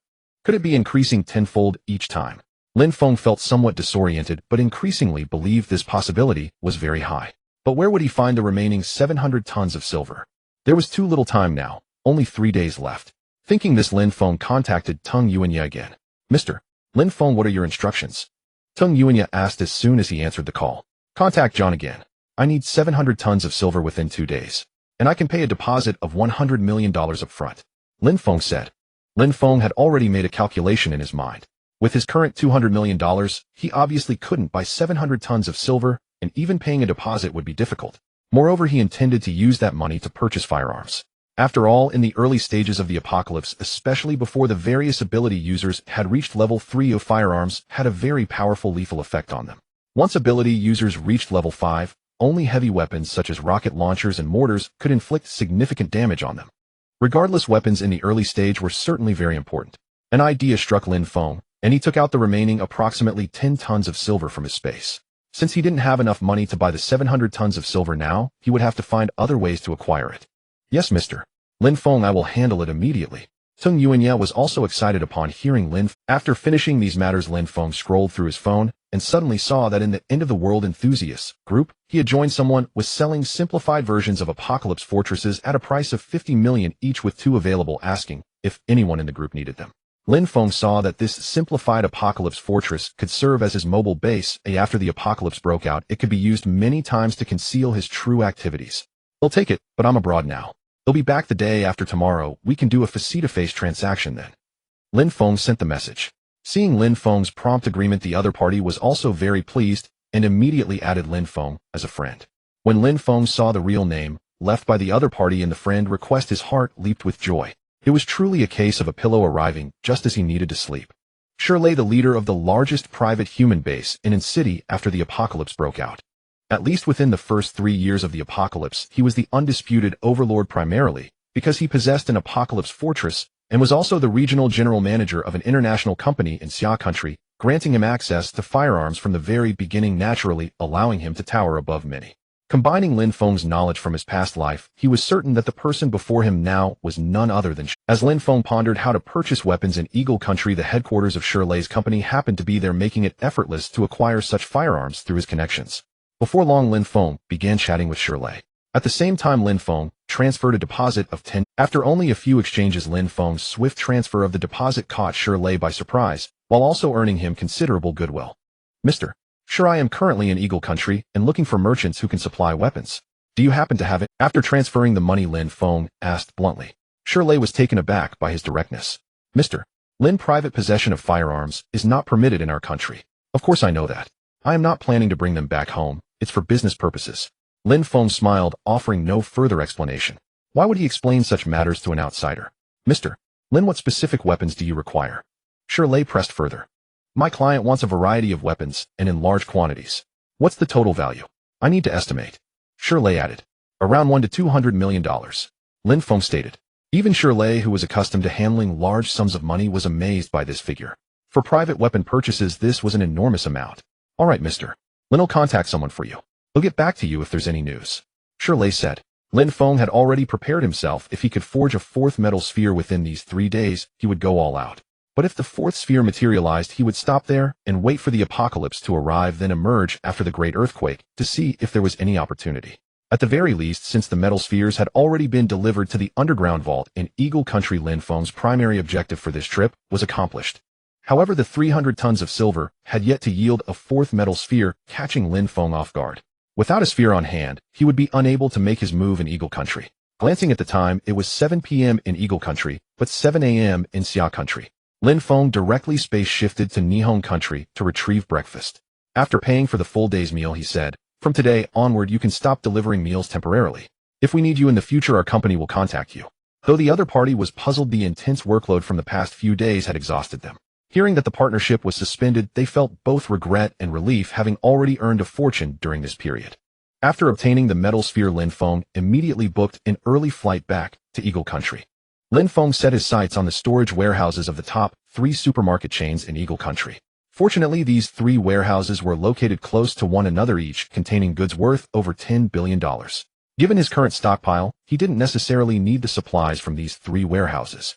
However, during the apocalypse, these massive depots would be requisitioned by Eagle Country, providing immense aid in the initial stages. Even after the apocalypse, Eagle Country would maintain its global dominance due to its profound reserves. If Lin Feng plundered all 3 warehouses early on, it would deliver a severe blow to Eagle Country's disaster relief and rescue efforts. After finalizing his plan on the plane, Lin Feng fell into a deep sleep in his seat. By the time his flight was about to land, a message from Shirley arrived, providing a phone number for him to contact. A smile crept across Lin Feng's face. This was a success. He thanked Shirley profusely, then contacted the person immediately after disembarking. An elderly man answered the phone. Upon hearing that Lin Feng was introduced by Shirley, he asked for his address and sent someone to pick him up. Within less than an hour, the person arrived. Lin Feng got into the car, and after another 2 hours they reached the... To his surprise, the elder directly led Lin Feng to their arsenal. Surrounded by heavily armed, burly men, if not for his space-shifting ability, Lin Feng would have immediately taken the old man hostage to secure an escape. Seeing Lin Feng's composed demeanor, the old arms dealer showed evident appreciation. "Mr. Catan, are you allowing me to choose weapons right here?" Lin Feng asked with a smile. "Of course. For a big client like Mr. Lin, we spare no effort." Old Catan replied cheerfully. AK-47s, mortars, long-range artillery vehicles, various heavy machine guns, bombs, suppressed sniper rifles, AK-47s, mortars, long-range artillery vehicles, various heavy machine guns, bombs, suppressed sniper rifles, hand grenades. Needless to say, even an M50 super heavy machine gun was present. These were just firearms. Cutting-edge equipment like multi-purpose field tanks also appeared before him. Seeing this, Lin Feng's heart surged with excitement. If he had possessed these weapons in his past life at the onset of the apocalypse, even just one, he would have commanded absolute advantage. Now presented before him, it felt like divine providence. "Old Catan, I intend to purchase 1,000 units of each weapon type you have here, and spend the rest on ammunition," Lin Feng said with a smile. "My client has offered $100 million. Do you have enough stock?" "Of course. When do you need them?" "The sooner the better. Ideally, if everything can be ready by tomorrow evening," Lin Feng replied with a smile. Hearing this, old Catan extended his hand. Then we'll meet tomorrow evening. Lin Feng now had sufficient firearms. As for larger equipment, it wasn't available here, and he couldn't have. Of course. When do you need them? The sooner the better. Ideally, if everything can be ready by tomorrow evening. Lin Feng replied with a smile. Hearing this, old Catan extended his hand. Then we'll meet tomorrow evening. Having settled the terms for the weapons, Lin Feng's next step was to purchase the remaining 700 tons of silver. Although Lin Feng had taken out the last 10 tons of silver from his supernatural space earlier, when he had looted the underground vault of Japan, the various silver items from the safes, especially a motley assortment of silver utensils, amounted to far more than 10 tons.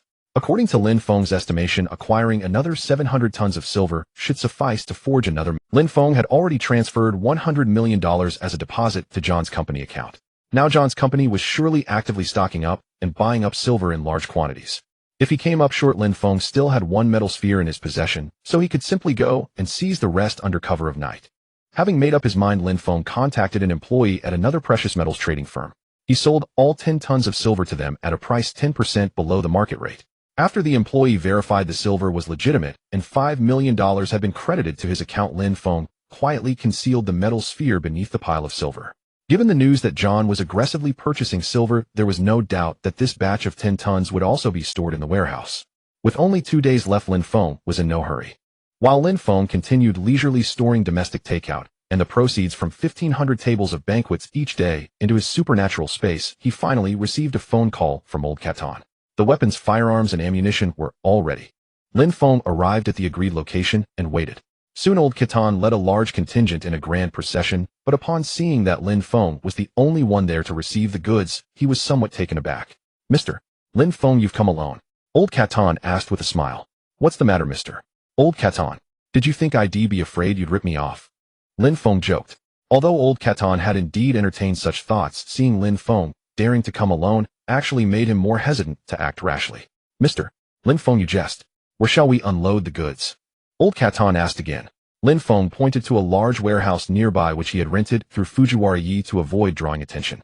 After the weapons worth $200 million had all been unloaded, the vast warehouse was about 70%. Lin Feng was well aware that he was being taken for a ride. He had spent $100 million on weapons that were actually worth only $60 million on the market, yet he didn't mind in the slightest. To him, money was now nothing more than worthless paper. Acquiring this many weapons was more than enough. Moreover, these were light weapons. It wasn't easy to get such a large quantity in a short time. After the transaction, old Catan received the $100 million and departed cheerfully. Lin Feng first closed the warehouse door, then, after confirming no one was around, he stored all the weapons into his supernatural space. Did old Catan think he was a fool to be fleeced? Lin Feng was also quite covetous of the weapons in old Catan's arsenal. As soon as he obtained the fourth metal sphere, he would not hesitate to ransack that arsenal as well. After another day of waiting, Lin Feng finally received a call from Fujiwara Yi saying that John had enough silver and proposed to arrange the transaction. Lin Feng smiled and agreed readily. The moment he hung up, he immediately found a secluded spot, used his spatial teleportation, and appeared in the warehouse where the metal sphere was stored. The first thing Lin Feng did upon arriving was to hide. Then he drew out a silenced sniper rifle and shot out all the surveillance cameras in the warehouse. Lin Feng had practiced marksmanship back in the apocalypse, and with a sniper rifle, taking down the warehouse cameras was a piece of cake. After confirming there were no cameras, Lin Feng gazed at the mountain of silver before him. He opened his supernatural space and stored all the silver inside. Then he looked around, searching for an exit. However, the walls all around were thick concrete, cast as a monolithic structure. The walls were extremely tall and long, and the entire insurance warehouse was built as a single unit partially underground. Lin Feng tried to use his supernatural space to absorb the walls, but failed. Realizing this, Lin Feng remained unruffled. He took a time bomb from his supernatural space, placed it at the highest point on the farthest edge of the semi-underground warehouse. When only 2 seconds remained on the timer, he ducked into his supernatural space. 10 seconds later, Lin Feng emerged from his supernatural space. The area was filled with dust, and the spot where he had placed the bomb now had a massive breach. Without a moment's hesitation, Lin Feng fled. Thinking back to the scene, he felt a trace of relief. Back when he was in Japan's underground vault, he had effortlessly absorbed the titanium alloy steel door into his supernatural space. If he hadn't been able to open that door, he would never have gotten the 300 tons of gold inside. Though he couldn't figure out the reason, this was not the time to dwell on it. After escaping, the huge commotion naturally attracted the attention of nearby citizens. The Xiongning National Police soon dispatched investigators, but Lin Feng had already hidden himself, waiting for the fourth metal sphere. Thus, just after 2 in the morning, after a full 7 hours, the long-awaited fourth metal sphere finally materialized completely. Seeing the metal sphere, Lin Feng's joy multiplied. Now it was time for him to go on a wild, unrestrained shopping spree, without paying a cent. Lin Feng's first target was the warehouses of the top 3 supermarkets. He hid 2 metal spheres using a drone, then carefully timed, and set 3 timed bombs under cover of night. When the first bomb exploded, Lin Feng immediately slipped into the first supermarket's warehouse. The blast cut the power, plunging the entire space into darkness and rendering all surveillance useless. Lin Feng dashed through with a high-powered flashlight, spending half an hour to strip the warehouse of goods worth tens of billions. Less than 2 minutes after he finished, another timed bomb went off. Lin Feng used spatial teleportation and repeated the same process. After he had completely looted the third warehouse, he teleported himself to a bustling street in an instant. Lin Feng dared not pause for even a moment. He had been waiting for this moment for over 10 days, and now was the time for a bountiful harvest. At the naval base of Xiongning Nation, the world's most powerful navy, a nuclear-powered aircraft carrier, 2 nuclear-powered submarines, 5 cruisers, and 10 frigates now lay anchored outside the military port. If not for the 2 freely usable metal spheres, Lin Feng would never have dared to entertain such an insane notion. To ensure the success of his audacious plan, he resolved to retrieve the metal sphere hidden in the vault. After all, the metal sphere within his homeland could guarantee Lin Feng's absolute safety, allowing him to flee back to his country at the first sign of danger, no matter how perilous the situation. That sphere was never to be moved recklessly. Previously, Lin Feng had intended to break into the vault and steal the gold only after the apocalypse erupted. Now it seemed there was no need to wait until then. Lin Feng first went to the vicinity of Old Caden's armory and buried a metal sphere there. Next, Lin Feng sped on a brand new heavy motorcycle obtained from the 3 warehouses and arrived near the military port. Once there, he stowed the motorcycle into his supernatural space and hid the metal sphere nearby.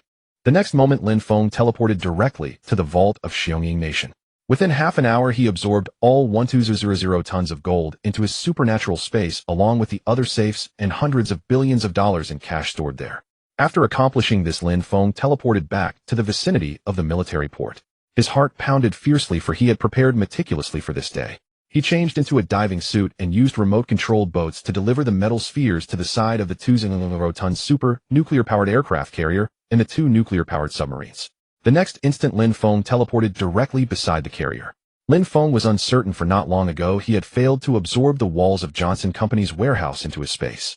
Now faced with such colossal vessels, he was equally doubtful. When Lin Feng placed his hand on the carrier and activated his supernatural space, a wondrous sensation flooded his heart. Seeing the carrier vanish into thin air and the crew members who had been aboard plunge into the water, Lin Feng was stunned at first, then overwhelmed with elation. It worked. It truly worked. In that fleeting moment, a thought crossed Lin Feng's mind. His supernatural space naturally attracted metallic objects. The concrete warehouse walls had resisted absorption, but metal was different. This realization flashed through his mind in an instant. Quickly, Lin Feng teleported to the 2 nuclear-powered submarines, and within a minute absorbed both into his supernatural space. He then directed the remote-controlled boat toward the nearest 2,000-ton cruiser and 8,000. As Lin Feng maneuvered the boat, cries of anguish and terror erupted around him. The navy of Xiongning Nation, truly the world's finest, reacted swiftly to this bizarre event. By the time Lin Feng had absorbed 2 cruisers and 3 frigates, the naval forces had assembled a large contingent and begun encircling the area. Given the darkness of the night and the pitch-black surroundings, it was impossible to locate Lin Feng quickly. Moreover, with only a dozen hours remaining before the apocalypse, there was no time for them to search for Lin Feng. Lin Feng intended to absorb all surface vessels, but at that moment a premonition struck him, and he immediately returned to his supernatural space. He had distinctly sensed a mortal danger. Had he not left, the weapons near the port would have struck him. Though uncertain whether his instinct was accurate, it was hardly necessary to risk absorbing the remaining ships. Lin Feng teleported once more to the vicinity of Old Caden's armory. In the remaining time, he intended to empty this place. A drone carrying a metal sphere easily entered the warehouse, and Lin Feng teleported inside. Rows upon rows of weapons vanished into thin air. In several previously unentered warehouses, he discovered 20 of the latest Xiongning military off-road tanks and combat vehicles, along with a full warehouse of ammunition, which nearly made him leap with joy. The combined value of these armaments was no less than $2 billion. Old Caden would surely be devastated. In several previously unentered warehouses, he discovered 20 of the latest Xiongning military off-road tanks and combat vehicles, along with a full... Though exhausted from the night's work, he felt no drowsiness upon returning home. As he tallied the night's gains, he was too excited to sleep. Yet this was no time for celebration. He dispatched the two metal spheres via Super Express to Neon Nation and the Inxiang Nation in the southwest. One of the world's most powerful nuclear-powered aircraft carriers carrying 200 of the latest 7th-generation stealth fighters, and Xiongning Nation only possessed 1,600 such fighters. Lin Feng had snatched away 1/8 of them. Two state-of-the-art nuclear-powered submarines, each loaded with nuclear warheads. That was the most terrifying part. Together with the nuclear warheads from the carrier, Lin Feng now held 120 nuclear weapons. A single submarine of such power carried over 200 warheads, let alone two submarines, and the 2,000-ton supercarrier. It had taken the nation 30 years to design and build this supercarrier, the largest and most powerful ever constructed. Now all that effort had become Lin Feng's prize. With these three colossal weapons in hand, the two cruisers and three frigates seemed comparatively insignificant. Lin Feng allocated a separate area within his supernatural space for these super warships and another for the arsenal obtained from Old Caden. It took Lin Feng a full 2 hours to organize his supernatural space. Glancing at the time, he saw that exactly 10 hours remained before the apocalypse. Without a moment's rest, he rushed to the warehouse where Li Shui'er was staying, absorbed the now nearly full warehouse into his space, and then called her to ask her to meet him at 7 in the evening as he had important work to assign. After this, the first metal sphere had arrived at the warehouse in Neon Nation, and Lin Feng received a call from the news that the world's most powerful nuclear-powered supercarrier and two nuclear submarines had vanished overnight, shot directly to the top of international news trends. After all, such an incident could never be concealed. After all, a supercarrier is so conspicuous that countless tourists visit the military port area daily. Now that the supercarrier had suddenly disappeared, coupled with accounts from some soldiers and footage from high-rise surveillance cameras showing the vessel vanishing in an instant, these elements undoubtedly rendered the entire affair deeply enigmatic. Moreover, half of the world's 10 largest freshwater lakes had gone empty just days earlier, instantly plunging billions of people across the globe into anxiety and unrest. As for the wholesale looting of the 3 largest supermarket chains in Xiongning Kingdom and the breach of the underground vaults of precious metal companies, those events drew comparatively less attention, yet all of them exuded an unsettling strangeness. Lin Feng, the architect of these incidents, was currently watching an oil tanker depositing crude oil into the largest underground oil depot of Neon Kingdom. Given the current state of technological advancement, the fighter jets and cruisers within Lin Feng's spatial domain could directly use crude oil as fuel. It was easy to imagine how crucial Neon Kingdom, possessing the world's largest crude oil reserves, was to Lin Feng. He was determined to seize this immense underground oil depot at all costs. Lin Feng also used a drone to maneuver a metal sphere directly above the depot's entrance. At that moment, some workers noticed the drone's presence, but before they could report it, Lin Feng had already dropped the metal sphere from the drone into the depot's opening. Immediately after the drone flew away, seeing something fall down, the workers on site fled in terror, suspecting. However, after waiting for over 10 minutes without any incident, those individuals gradually returned to resume their work, all the while grumbling curses under their breath.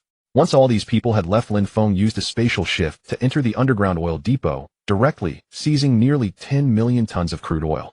Only 3 nations in the world had crude oil reserves exceeding 10 million tons: Xiongning Kingdom, Neon Kingdom, and Xia Kingdom.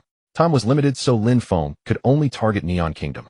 Although Lin Feng had already dealt a heavy blow to Xiongning Kingdom, his ambition was to completely drain Neon. Thus, over the course of 3 full hours, Lin Feng's frenzied efforts completely emptied Neon Kingdom's underground oil depot. Without any hesitation, Lin Feng left the metal sphere inside the massive underground oil tank, then used a spatial shift to travel to Inxiang Kingdom. Inxiang Kingdom's grain reserves ranked 3rd worldwide, only behind Xia Kingdom and Xiongning Kingdom.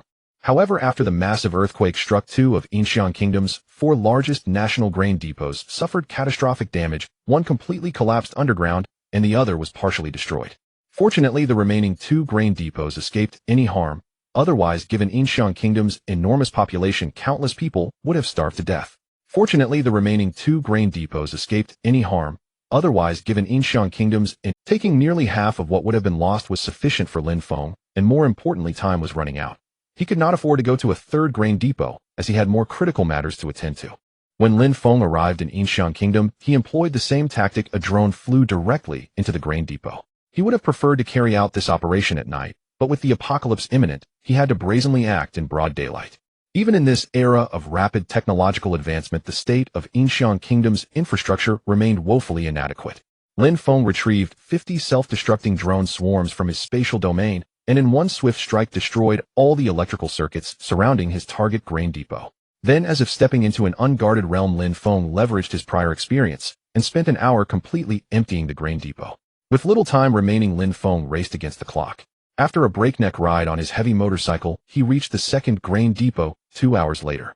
With only 5 hours left until the apocalypse, Lin Feng sacrificed another 50 drone swarms and proceeded to empty the second grain depot as well.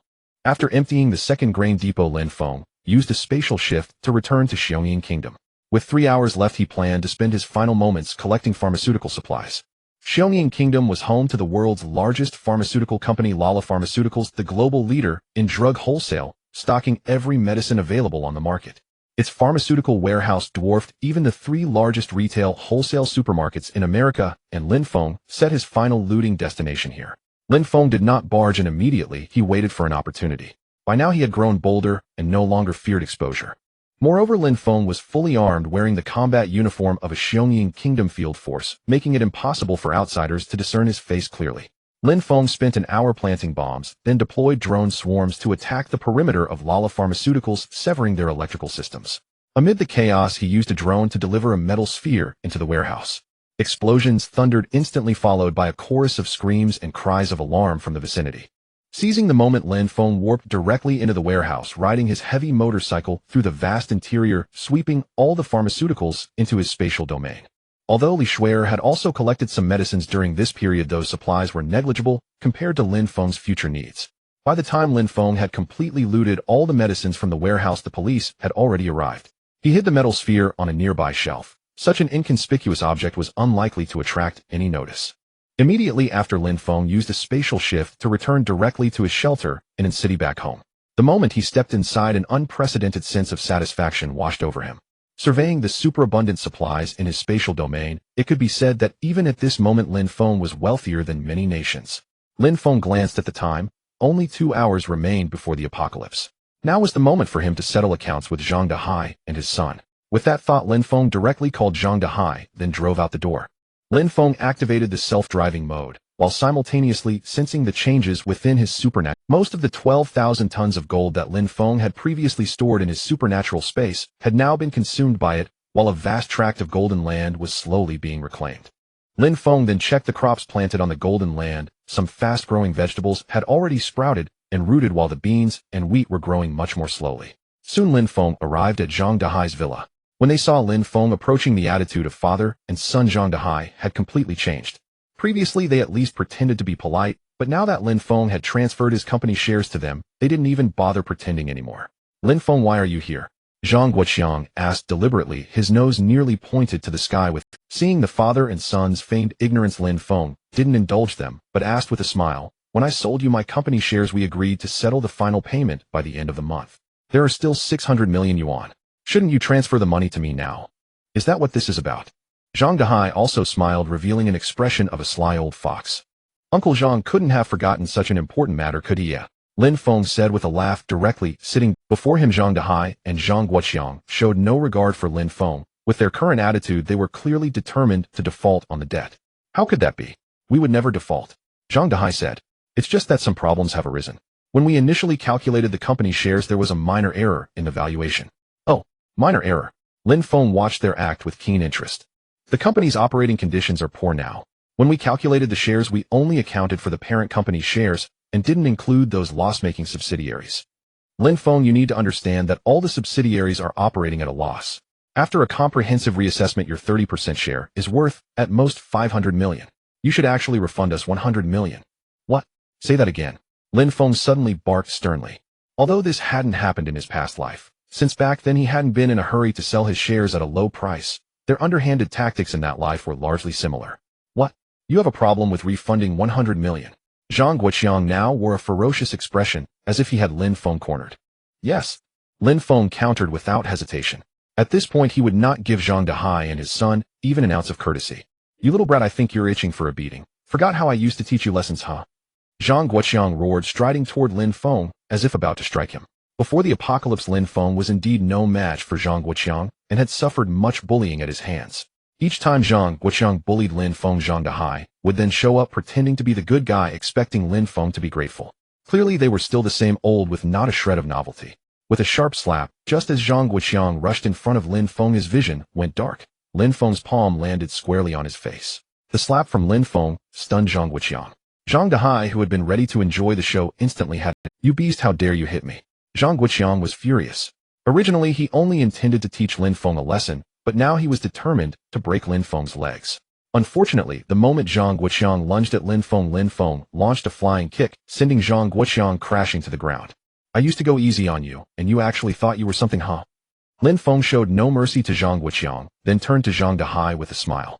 Uncle Zhang, this roughhousing between brother Guoqiang and me is all in good fun. You've always said that, right? Lin Feng wore a teasing smile, but Zhang Dehai's face was deathly pale. Lin Feng, you've gone too far. Lin Feng wore a teasing smile, but Zhang Dehai's face was deathly pale. Lin Feng, you've gone too far. I was originally thinking that since you're a junior, I wouldn't ask for the 100 million. But now you've lost that chance. You must refund the full 100 million. Seeing this, Lin Feng laughed. What's the matter, Uncle Zhang? When Zhang Guoqiang used to hit me, and I didn't fight back, you said he was just playing around. Now I'm playing around with him, and you say I've gone too far. Isn't that a bit too double standard? Could it be that you're what people call a double standard dog? Call the police. Go ahead, let me see you do it. Lin Feng continued in a teasing tone. Lin Feng. Zhang Dehai's face was gloomy. Now Lin Feng had even insulted him directly. How could he keep a pleasant face? You're asking for death. Seeing Lin Feng insult Zhang Dehai, Zhang Guoqiang prepared to charge again. At that moment, neither of them knew when Lin Feng had pulled out an entrenching tool. He swung it fiercely at Zhang Guoqiang's head. Immediately, blood spattered from Zhang Guoqiang's head, even splashing onto Zhang Dehai's face. Guoqiang. Zhang Dehai was extremely panicked, cried out, and quickly ran over to support Zhang Guoqiang. Lin Feng, have you gone mad? How dare you strike my son so brutally? I will not let you off. They'll have you imprisoned. Zhang Dehai roared at Lin Feng while pulling out his phone to call the police. The next moment, Zhang Dehai's vision went black as well. Lin Feng slammed the entrenching tool onto Zhang Dehai's forehead simultaneously, smashing his phone to pieces. Both Zhang Guoqiang and Zhang Dehai were knocked to the ground by Lin Feng, blood streaming profusely. Lin Feng had been careful and restrained when striking them, otherwise he feared that with his current strength one blow would have killed them both. Not let me off. Have me in prison. A slightly ferocious smile hung on Lin Feng's face. He had fantasized about this moment too many times in his past life. Even though he had taken revenge in that life, he had let them die too easily, without any pain. Lin Feng had always felt that was too good for them. Fortunately, this rebirth gave him such an opportunity. He certainly would not spare their lives, but he would never let them die easily. When you murdered my parents back, then did you ever imagine this day, eh? Lin Feng sneered at Zhang Dehai. Upon hearing Lin Feng's words, Zhang Dehai was stunned. You. How do you know? No, their deaths have nothing to do with me. Nothing to do with you. Huh. If you hadn't given that cancer-stricken driver's family 10 million, would they have driven straight into my parents? Do you really think you've covered your tracks perfectly? Lin Feng spoke as he continued to swing the military shovel at Zhang Guoqiang. They'll fight you to the death. Zhang Guoqiang, now enraged, grabbed a nearby chair and charged at Lin Feng. But how could he match Lin Feng? With one swing of the shovel, Lin Feng sliced off half of Zhang Guoqiang's arm, blood splattering everywhere. Help! Help! Someone's killing us! Zhang Dehai screamed, frantically desperate to stop Lin Feng and give father and son a chance to survive. With a thud, the side of the shovel struck Zhang Dehai's jaw, shattering it. The man who had been yelling moments ago now could only let out agonized groans. You're insane. Completely insane. Today it's either you or me. They'll kill you. Though shocked by Lin Feng's brutality, Zhang Guoqiang still hadn't broken free from his habitual belief that he could easily dominate Lin Feng. He charged forward with a roar. In the next moment, Lin Feng raised a silver pistol, its barrel fitted with a silencer. Zhang Guoqiang had no idea where Lin Feng had produced the pistol. Just like the military shovel before, it seemed to materialize out of thin air.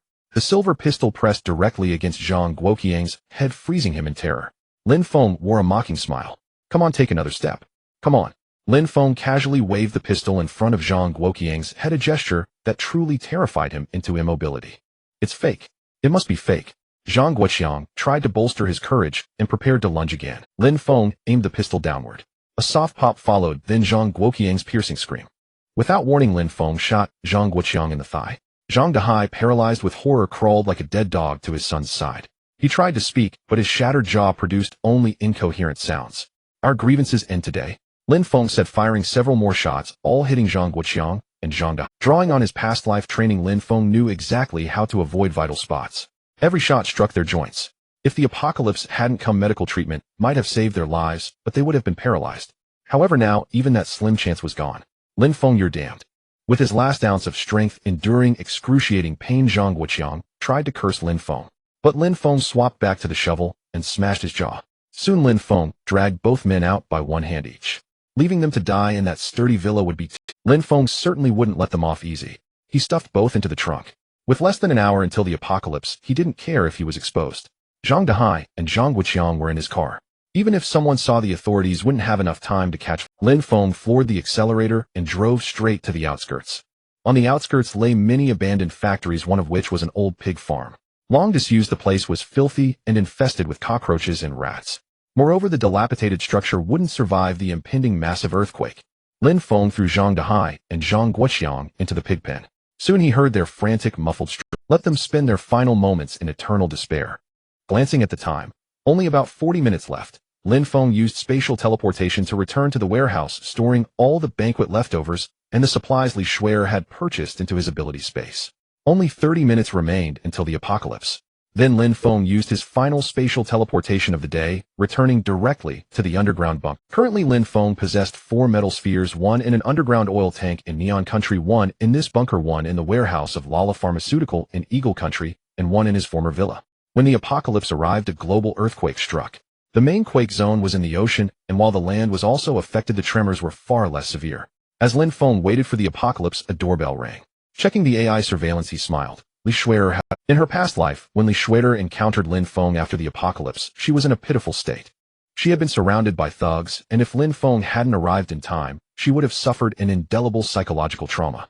Now outside the door, Li Shuer held a white Samoyed in her arms, looking very cute. Open the door. Let her in. Yes, master. The AI voice sounded as the door opened. Lin Feng emerged from the underground bunker. Young master, Lin, him here. Li Shuer's gaze met Lin Feng's. Though her eyes were clear, her face betrayed a hint. More precisely, it was wariness. After all, it was late, and Lin Feng had called her to his home. Any woman would suspect his motives in such a secluded setting. Come in. I have a task for you. Lin Feng's tone was normal, which somewhat reassured Li Shuer. However, when she followed Lin Feng inside, she was astonished. Given his status and wealth, why would he live in such an ordinary house? Though it was a villa, it resembled a simple, barely renovated residence. Young master Lin, you live here? Li Shuer asked suspiciously. Just then Lin Feng opened the passage to the underground bunker. Come in. He'll show you the warehouse. Lin Feng stepped into the passage. Li Shuer's heart pounded with anxiety. Could Lin Feng be planning to lock her underground a captive to be tormented? The thought made her entire body tense. What are you waiting for? Come in. Lin Feng's voice echoed from the underground passage. Upon seeing Li Shuer, Lin Feng understood her concerns. However, if they were to wait a few more minutes, many would be willing to exhaust their fortunes just to find refuge in this apocalyptic shelter. Li Shuer lingered near the entrance for a while, sent a message to her best friend reporting her location, and then stepped. As soon as she arrived at the underground shelter, Li Shuer was stunned by the scene before her. This is simply like an underground fortress. Li Shuer exclaimed in shock. Lin Feng smiled and replied, well, you could say that. You are the first person I have invited here since I acquired this place. Hearing Lin Feng's words, and knowing that Li Shuer had already entered the underground shelter, Lin Feng still showed no inappropriate behavior, which reassured her considerably. Mr. Lin, what task do you have for me? Li Shuer quickly entered work mode. Follow me. After Lin Feng finished speaking, he led Li Shuer directly to the warehouse on the 3rd underground level. Aside from the equipment room, the remaining storeroom was filled with supplies left by Baikir, mostly food and water, which would be enough for the two of them for 3 years. Mr. Lin, how come there are so many supplies here? Li Shuer asked in surprise. This shelter was just purchased by me not long ago, and the supplies were left by the previous owner as a gift. If all goes well, I want you to transport all these supplies out and sell them. They should be worth at least a few million. Lin Feng said with a smile. All right, Mr. Lin, that's no problem. Li Shuer also wore a smile. Just as Li Shuer followed Lin Feng back from the 3rd floor warehouse to the 2nd floor, Lin Feng instinctively glanced at the time. It was 10 seconds. 10:98. Seeing Lin Feng standing still, Li Shuer was puzzled. Mr. Lin, what's wrong? Before she could finish her sentence, a slight tremor suddenly began. In his previous life, Lin Feng had experienced this moment while dining in a villa. He initially thought it was a drop in blood sugar, but the next second, when the chandelier fell from the ceiling, he was completely stunned. Mr. Lin, what's happening? Li Shuer also appeared shocked, looking around, but unable to comprehend the situation. Li Shuer felt anxious, her gaze fixed on Lin Feng. Despite the sudden crisis, she noticed Lin Feng's calm demeanor, as if he had anticipated everything. Without any warning, a catastrophic earthquake that swept the globe abruptly occurred. The continuous tremors caused a feeling of dizziness that made both Lin Feng and Li Shuer very uncomfortable. In his past life, Lin Feng had been terrified in the old villa as items collapsed around him, fearing that something might fall on him at any moment. Now in the apocalyptic shelter, aside from some minor items shaking and falling, everything remained relatively. The super earthquake was global, and at the same time the entire world's network fell into temporary paralysis. The first wave of the super earthquake lasted 10 minutes. The super fault lines had already appeared at the bottom of Lake Baikal and Lake Superior. Had Lin Feng not removed the lake water and more than 80% of the fish and shrimp beforehand, the waters of the two lakes would have surged back into Blue Star. After the second wave of the super earthquake erupted, Lake Victoria completely collapsed, and the western countries suffered devastating blows. The longest fissure on the sea's surface extended directly into the interior of the Eagle Nation. When the third wave of the super earthquake erupted, both Lake Huron and Lake Michigan experienced major underground fractures, and the two grain warehouses of the Silver Elephant Nation sank deep underground, disappearing from sight. Similarly, the Summer Nation also suffered unprecedented losses during these three waves of super earthquakes, with grain warehouses and various infrastructures being severely impacted. Unlike the Silver Elephant Nation, which had very poor infrastructure and equipment and could offer no resistance against such a near-catastrophic disaster, the Summer Nation was the only country in the world with a complete industrial system boasting comprehensive infrastructure and ample large machinery. Most importantly, the Summer Nation's army was also one of the most capable in the world. Thanks to their timely rescue efforts, about 60% of the damaged supplies were saved, a feat that other countries could not achieve. Each wave of the three super earthquakes erupted for less than 10 minutes, but from the moment they first struck, it took a full 3 hours before they finally ended. As for the continuous aftershocks, although they persisted, they did not cause any further significant casualties. 3 hours later, Li Shuer appeared pale and was constantly refreshing various news on the internet. Although the network signal was poor and intermittent, she still managed to see a lot of information. Lin Feng also noticed various news online. Upon seeing that such a terrifying super earthquake had erupted globally, and that countless casualties were reported within a day, Li Shuer's complexion turned even graver. Since the super earthquake began, Lin Feng's expression remained calm. After all, he had experienced this once before, and now hiding in this apocalyptic shelter felt like being in paradise compared to his past life. Lin Feng also noticed various news online. Upon seeing that such a terrifying super earthquake had erupted globally, and that countless casualties were reported within a day, Lin Feng did not speak, but immediately took her upstairs. Although the buildings on the ground appeared dilapidated, they had been specially reinforced by Baikir, so despite the room being somewhat cluttered, the main structure of the house had not been harmed. As soon as they returned to the three-story building on the ground, seeing the scene inside, Li Shuer finally let out a long sigh of relief. After all, the relentless tremors had frightened her greatly, but the situation before her was not particularly dire, leading her to believe that the outside conditions should not be too bad. Thinking this, Li Shuer quickly dashed toward the door. However, as soon as she pushed open the door, she was completely dumbfounded. What was going on? Was she still dreaming and hadn't woken up yet? The rows of collapsed houses in front of her and the distant cries for help confirmed just how terrifying and horrific the recent earthquake had been. How could this happen? How could this be? Li Shuer was completely stunned by the scene before her. Earlier, when she was in the underground shelter, she had repeatedly doubted whether she was in a dream, only to shatter her own fantasies time and again. "Chier, I need to find Chier," Li Shuer shouted, and was about to rush forward. "Wait." At that moment, Lin Feng also called out to stop her. Li Shuer turned to look at Lin Feng, her eyes filled with unspeakable panic and unease, her body trembling uncontrollably.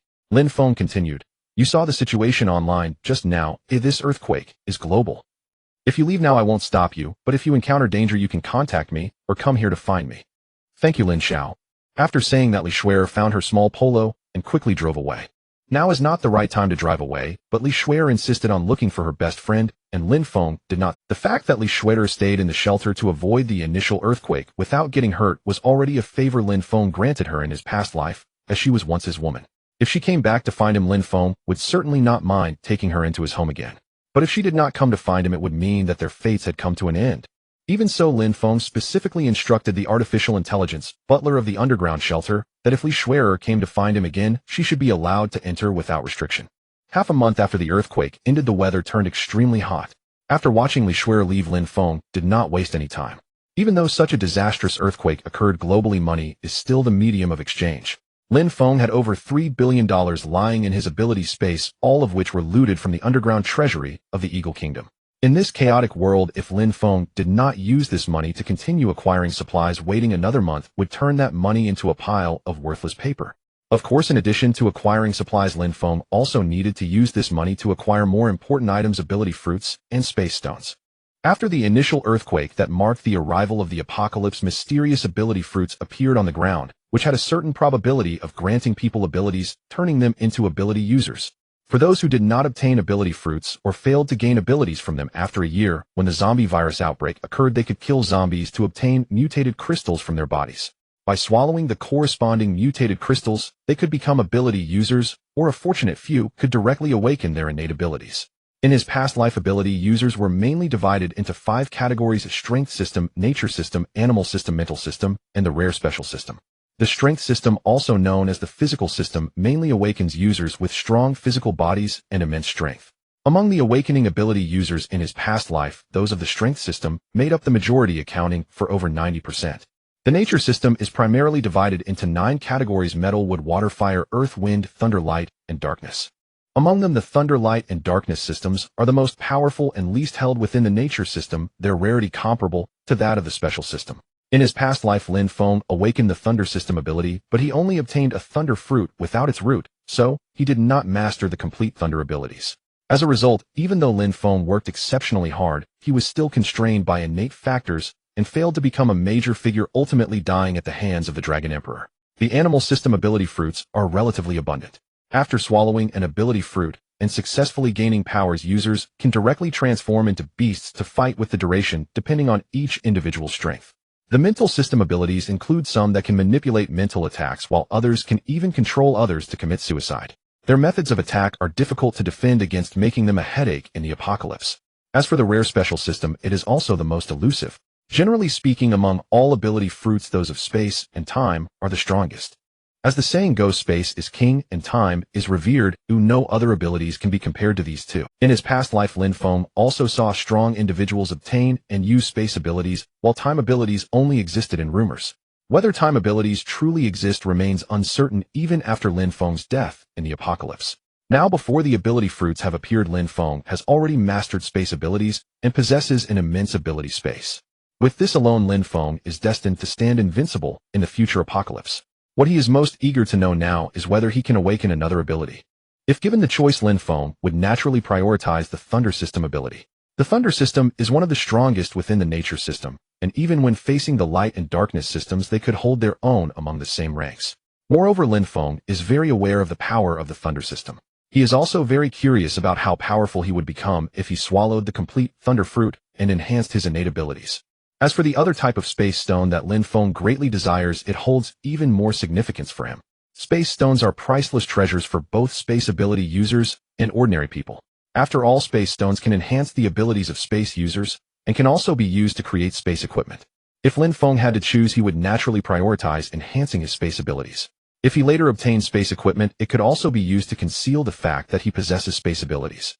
Having made up his mind, Lin Feng first returned to the villa, then immediately used space shifting to arrive inside a large oil tank in the Neon Country.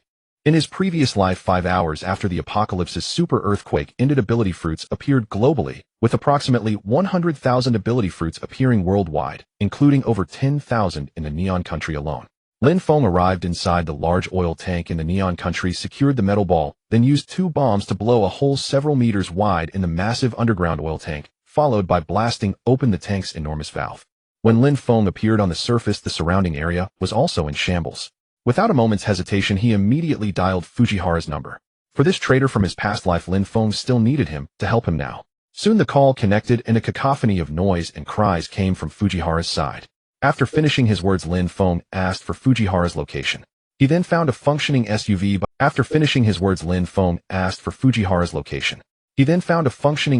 by the roadside, broke the window, and started the car directly using skills he had learned in his past life. What should have been less than an hour's drive turned into a grueling journey due to damaged roads. Lin Feng had to abandon his vehicle midway, switching transports repeatedly, with a considerable portion of the trek undertaken on foot. It took him a full 4 hours before he finally encountered Tenjiwani. Tenjiwani was taken aback at the sight of Lin Feng, never anticipating that Lin Feng would actually seek him out during such tumultuous times. Lin Feng noticed Tenjiwani's eyes were still redrimmed, evidently still immersed in profound grief. "Mr. Lin Feng, you have truly come." Lin Feng nodded slightly, setting his briefcase aside before transmitting the images he had prepared earlier to Tenjiwani's phone. "Our company's headquarters has investigated and discovered that such mutated plants have appeared worldwide. To study the composition of this great earthquake and these mutated plants, our company will purchase them in large quantities at high prices," Lin Feng declared with a solemn tone. Tenjiwani, seeing that Lin Feng had come to discuss business, seemed to lack his usual enthusiasm. "A complete mutated plant, including fruit and rhizome, is worth $1 million. If only the fruit, $500,000. If only the rhizome, $300,000. Lin Feng continued. What? Mr. Lin Feng, you must be joking. Tingyuani was genuinely stunned by Lin Feng's words. In other words, a complete mutated plant would fetch 130 million yen from Lin Feng. That's correct, and this time all payments will be settled in dollars. Having said that, Lin Feng picked up the briefcase from the floor, opened it slightly, and handed it to Tingyuani. Though Tingyuani had already guessed the contents, seeing the over $1 million in cash still ignited an intense excitement across his face. The previous sorrow and grief were completely washed away by the allure of money. Observing Tingyuani's reaction, a chill settled in Lin Feng's heart. In his past life, these individuals were just as avaricious and blinded by greed. At that time, he had been deceived by them, and it was his own foolishness. There is another item discovered by our headquarters, a luminous stone. If you find it, we will also purchase it at a price of $1 million per caddy. Lin Feng added. Upon hearing Lin Feng's words, Tingyuani grew even more excited. However, the luminous stone Lin Feng showed him was completely different from the fluorescent rock he had imagined. More importantly, Lin Feng told him that this stone emitted a faint white glow even under daylight, setting it apart entirely from fluorescent rock. Alright, once you have collected the items, call me directly and transport everything to my previous warehouse. Lin Feng instructed. With that, Lin Feng left. When he arrived at the warehouse he had previously rented, it was unsurprisingly now fortunately, one small room in the storage area remained intact. Lin Feng placed the metal sphere inside, then used spatial teleportation to head to the Eagle Country. As soon as he appeared in the warehouse of Lala Pharmaceutical Company, Lin Feng heard shouting and the sounds of smashing outside. The situation here was entirely different from Xiaohua and Nihonguo, with gunshots echoing in the air. Lin Feng immediately donned the bulletproof gear he had looted from Old Caden's armory. Admittedly, though Old Caden was quite the swindler, the quality of his merchandise was exceptionally high. Lin Feng put on almost every piece of bulletproof equipment he could wear, arming himself to the teeth. Even his glasses were made of bulletproof glass. After preparing everything, Lin Feng retrieved the metal sphere and headed outside. The city streets were now a chaotic scene of looting, burning, and destruction. Less than 1/5 of the buildings in this international metropolis remained standing. Everywhere were ruins, whales, and rampant fires and pillaging. Finding someone to help with the procurement in such a place was no easy task for Lin Feng. After all, in his past life, Lin Feng had never experienced the chaos in Eagle Country after the apocalypse erupted. Now, standing here in person, he felt a sense of numbness. Various acts of violence continuously unfolded, accompanied by the cries and struggles of women. In such tumultuous times, beautiful women were among the first vulnerable groups to suffer persecution. Lin Feng did not join in the looting as there was little in the market that he actually needed. Just as he was contacting Yuehan to act as his agent, a series of rumbling sounds erupted again. Lin Feng saw the military appear, beginning to suppress the chaos. Under these circumstances, Lin Feng naturally had to take cover immediately. The Eagle Country's military was notoriously harsh abroad and equally ruthless at home. With such violent citizens, there was no room for gentleness. As the military cracked down, Lin Feng finally managed to get in touch with Yuehan. Fortunately, Yuehan had not perished in the catastrophic earthquake. Lin Feng briefly arranged a meeting location and then rushed directly to the designated spot. With 1 or 2 hours remaining before the appearance of the special ability fruit, Lin Feng transmitted the images of the space stones he had created using computer technology to Yuehan, offering the same prices he had quoted to Tingyuani. Upon hearing that the acquisition target was whole plants, Yuehan was also surprised. Mr. Lin Feng, how many can you purchase? Yuehan asked. Yuehan had no idea how many such mutated plants existed worldwide, and the price Lin Feng offered was astonishing. $1 million for a complete mutated plant, an absolute king's ransom. With a bit of luck, finding a complete mutated plant or a caddy of space stone could make one a millionaire. Such fortune was previously only conceivable in dreams. As many as you can find. If Mr. Yuehan can gather 10,000 plants, he'll buy 10,000. If you can collect 20,000, he'll purchase 20,000. Lin Feng said with an air of nonchalance. Lin Feng currently had $30 billion in cash sitting in his special ability space, and within less than half a month that money would become worthless paper. To convince Yuehan of his sincerity, Lin Feng also gave him 2 briefcases containing a total of 3 million. This is just a deposit. Once you have collected more than 10 mutated plants, call me, and our headquarters will purchase them with cash directly. Lin Feng stated. Upon hearing that Lin Feng would pay in cash, Yuehan's eyes lit up.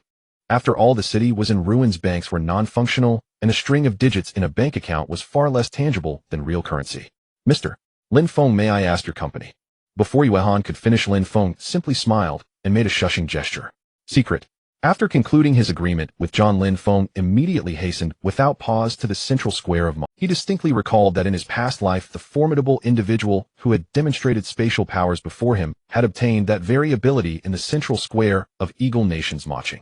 Though at the time Lin Feng had only heard a vague rumor and was not entirely certain. Although the super earthquake had subsided, aftershocks still occurred intermittently. The sight of the ravaged streets with traces of looting and destruction remained shocking. Ignoring all that, Lin Feng sped all the way toward the central square. Upon reaching it, he found that most of the high-rises had already collapsed. Amidst the chaotic surroundings, Lin Feng found a vantage point to clearly observe the area. He waited, anticipating the appearance of a familiar face. Lin Feng did not know where the spatial fruit was, but if he could find the powerhouse who had consumed it in his past life, acquiring the fruit would no longer be a problem. According to his past life memories, spatial fruits were exceptionally rare and precious. Worldwide, fewer than 5 individuals possessed spatial abilities, and the very first spatial fruit to appear was the strongest of its kind. Even though Lin Feng already possessed a spatial ability, it was not granted by an ability fruit. Regardless, he was determined to obtain this spatial fruit. As Lin Feng searched around after waiting for a full hour, a familiar figure finally came into his view. It was him, the strongest spatial ability user from his past life, ranked 10th among the top experts of the post-apocalyptic world. Possessing an extremely rare and powerful spatial ability, yet only ranking 10th mainly because he had consumed the ability fruit incorrectly, failing to ingest the entire plant, including its roots and stem. Now that Lin Feng had finally encountered that spatial magnate from his past life, his heart clenched violently. That was one of the most powerful ability fruits of the previous era. With surging excitement, Lin Feng dashed forward in a single bound. As for the blonde, blue-eyed man named Howard Lawn before him, his expression was utterly stupefied. The super earthquake had just obliterated his entire company in Maching, destroying the fruits of his many years of effort. Just as he was uncertain about his future, a faint, barely perceptible glow suddenly emerged from the room. Upon noticing the glow, Howard Lawn subconsciously walked toward it. Soon Howard Lawn also spotted a peculiar plant pressed under the debris, an unusual specimen no more than half a meter tall. He stepped forward, ready to pull out the spatial fruit. At that moment, Lin Feng finally arrived. Money. So much money. He flung several bundles of cash in front of Howard Lawn. Howard Land's outstretched hand had nearly touched the spatial fruit, but upon turning to see the large bundles of cash on the ground, his eyes glittered as though he had come alive in an instant. Howard Lawn immediately lunged toward the cash, as if afraid Lin Feng might snatch it away. Yet as he gathered all the cash into his arms, his face beaming with excitement and wariness, he turned around only to find that Lin Feng, who had called out earlier, was nowhere to be seen. Not only that, but the peculiar plant he had just spotted had also vanished. Looking at the 5 large bundles of cash, worth 500,000 in local currency, he felt his earlier despair, and the strange plant swept from his mind. Glancing around, he clutched the money and fled. And so Howard Lawn, who had been ranked 10th among the world's top 10 experts in his past life, was thus cast down into the dust by Lin Feng. Problems that could be solved with money were no longer problems for Lin Feng. But if Howard Lawn had not been swayed by money, Lin Feng would not have hesitated to give him a bullet. Watching Howard Lawn flee as if escaping, Lin Feng could barely suppress the smile on his lips. The spatial fruit was now in his hands. Lin Feng carefully examined the ability fruit in his hand. Since he already controlled a spatial ability, he could naturally sense the spatial energy rippling from this fruit. Yet the fruit gave Lin Feng an exceedingly peculiar feeling. Earlier, Lin Feng had consumed a lightning-type fruit which, both in size and in the whole plant, was larger than the spatial fruit now in his hand. This spatial fruit appeared stunted and underdeveloped. Suddenly Lin Feng's mind stirred, as if he had finally grasped the key issue. It seemed that in his past life, Howard Lawn had not only failed to ingest the roots of the spatial fruit, but had also pulled it from the ground and consumed it before it had fully matured. That fellow was truly a reckless fool, completely wasting a treasure. But now the spatial fruit had already been pulled out by Lin Feng in his haste, and replanting it would be useless. Once an ability fruit is uprooted, it ceases to grow. Just as Lin Feng was at a loss, a faint glow suddenly emanated from his hand. Lin Feng could clearly sense that his spatial ability resonated with this spatial fruit. Without hesitation, he placed the fruit into his inner spatial dimension. The moment the spatial fruit entered that dimension, it seemed to respond, as well, flying directly toward the Chinquan pearl, suspended midair. It then settled beneath the pearl, as if being protected by it. Seeing this, Lin Feng was taken aback. What was happening? Had he merely become a vessel for the Chinquan pearl? Lin Feng tried to pull the spatial fruit from beneath the Chinquan pearl, but the pearl seemed intent on protecting it, constantly shifting its position to evade his grasp. Though somewhat frustrated, Lin Feng was not discouraged. After all, even if the spatial fruit was unripe and could not be consumed immediately, it was still his possession now. As for not being able to consume it, yet he would have to find a way later. After a day of exertion, Lin Feng first posted a massive procurement message on Moching City Network, then hid the metal sphere before returning to his own villa in Angxi. Now that the super earthquake had ended, one of the buildings in the upscale neighborhood where Lin Feng's former home stood had collapsed. Upon arriving at the villa, the desolate scene triggered memories from his past life. Lin Feng had left one metal sphere here primarily to settle a grudge from his past life. In his previous existence, an ability fruit had also appeared in this neighborhood, but it emerged on the second day after the apocalypse. On the night of that day, in his past life, a group in the neighborhood had taught Lin Feng the harshness of human nature in the early apocalypse. Now Lin Feng was enjoying hot pot and music in his room, waiting for those scoundrels to arrive. Night 10 o'clock. Having experienced such a supermassive earthquake across the globe, even though its epicenter was in the ocean and inland areas were less affected, less than a tenth of the ocean's intensity, the power supply system suffered relatively severe damage in a short time. Even within the entire Xia country, the power system in half of the regions could not be restored in a short period. Fortunately, in city where Lin Feng lived was a provincial capital, and their community still had electricity, barely maintaining basic living conditions for residents. Lin Feng waited in his room. Less than 5 minutes passed, till the sound of hurried footsteps came from outside. Excellent, those bastards are here. Gao Debao and his gang were originally security guards in the community. Because the guy was the nephew of the property manager, he usually acted dismissively toward the residents when on duty at the gate. Now encountering such a super earthquake, he colluded with 3 street thugs, intending to loot in the chaos. Since Lin Feng's parents passed away, he had always lived alone in the villa. Gao Debao and his fellow guards had always stared at young, beautiful female residents cracking lewd jokes, and secretly gossiped about peers living in luxury. Now encountering such a natural disaster, they saw it as a godsend. While the masses were fully engaged in emergency rescue and disaster relief, a tiny fraction of restless elements stirred up trouble. In his past life, Lin Feng had been tortured by this group to the brink of death. This time, seeing them at his doorstep again, Lin Feng's pores dilated with excitement. Once these guys arrived, he could take revenge. Dong dong dong, a knock came. Anyone home? A voice asked directly. Hearing this voice, Lin Feng instantly recognized it as Gao Debao's.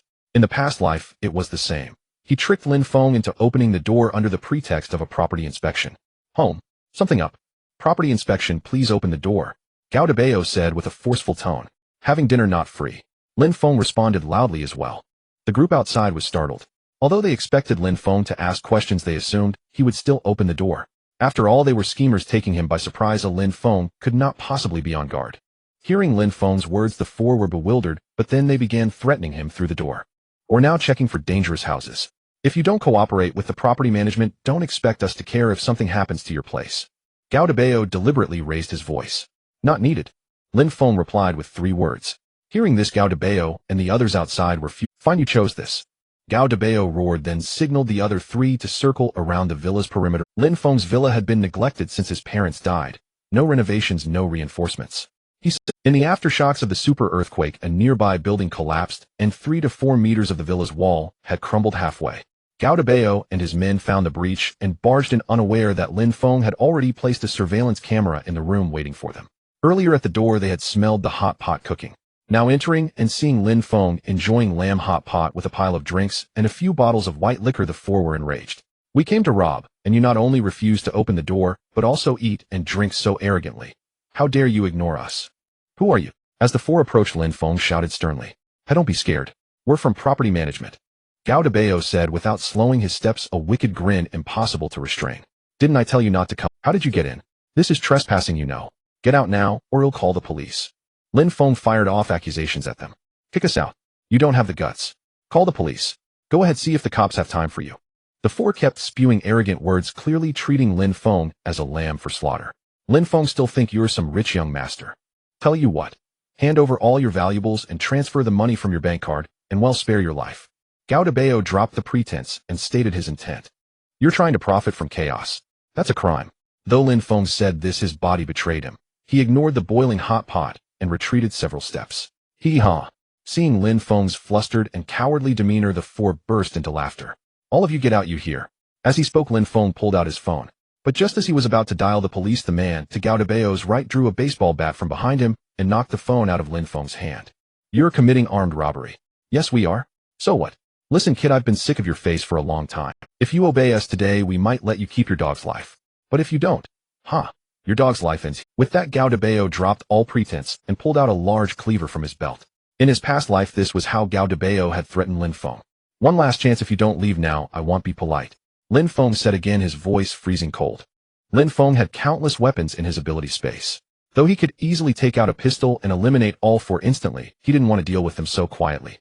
After all, Gao Debao was backed by property manager Gao Jianxing, whom Lin Feng intended to take down as well. Polite. I think you're asking for a beating. Gao Debao roared, brandishing the cleaver and slashing. Lin Feng's physical condition was now more than 5 times stronger than in his previous life. Dealing with Gao Debao was effortless, but he deliberately pretended to barely dodge the attack. Seeing Lin Feng's reaction, Gao Debao and his gang burst into laughter again. Just as they moved to land a fatal blow, Lin Feng suddenly stepped forward and reached into the cabinet. When he withdrew his hand, he held a steel repeating crossbow. With a swoosh, a bolt pierced the chest of the nearest man.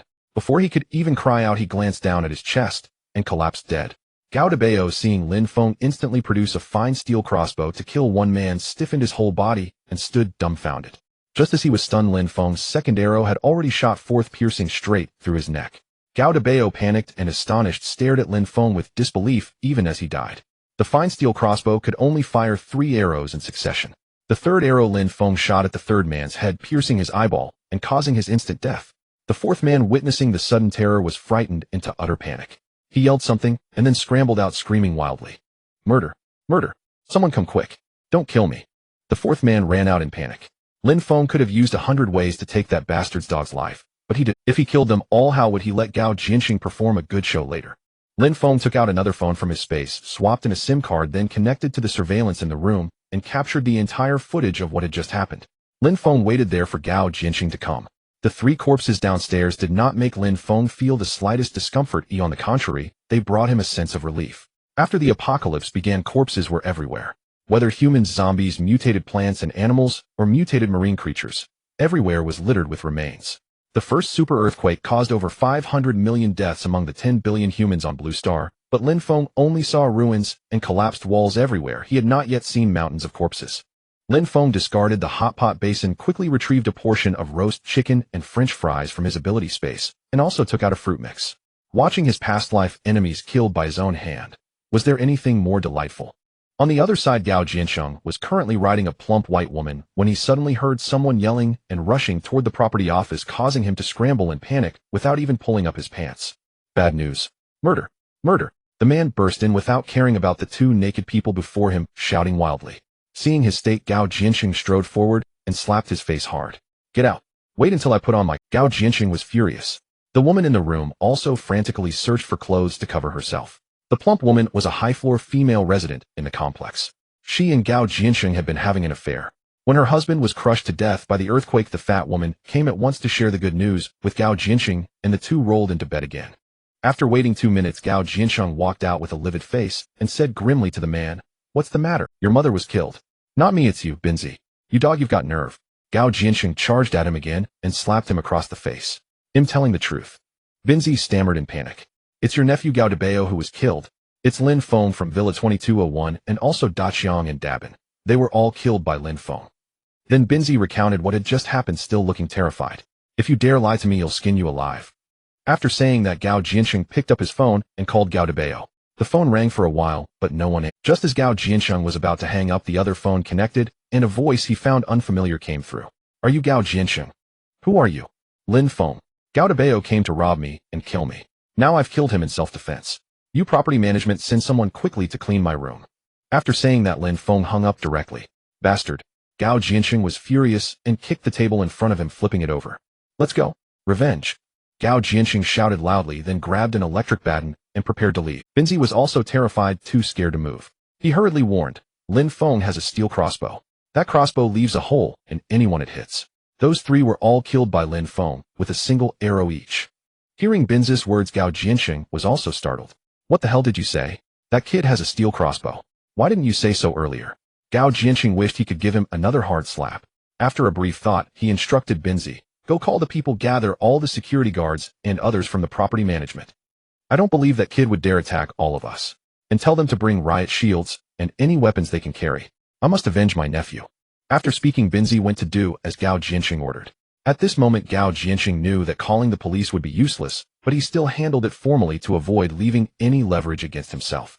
If Gao Jianxing had known that the apocalypse had already arrived and the world could no longer be bound by law, he probably would not have thought that way. In less than 20 minutes, as Gao Jiansheng had demanded, all 15 people from property management and security gathered at the door of the property office. They were heavily armed. Though they lacked standard issue gear, they wore as many layers as possible, and 2 of them carried riot shields. A villain has appeared in our complex. I have already called the police, but they are engaged in rescue operations and won't be able to come anytime soon. To protect all our residents, the time for us to act has come. Capturing and eliminating the criminal is now our duty. Gao Jiansheng gave an impassioned shout. Hearing his words, the crowd was stirred and inspired by the man's speech. A group of people then surged toward Lin Feng's home. Meanwhile, Gao Jiansheng, as if commanding a mighty army, felt immensely pleased. He even openly announced in the residence group that he would eliminate the menace for everyone. Gao Jiansheng loudly publicized Lin Feng's crimes in the residence group, describing him as a murderous maniac. Hearing this, the group members became incensed and launched a torrent of verbal attacks against Lin Feng, while praising and even eulogizing Gao Jiansheng. Seeing himself leading the residence group with such influence, Gao Jiansheng felt even more elated. He stopped looking at the group and arrived at the entrance of Lin Feng's villa. Lin Feng naturally was also in the residence group.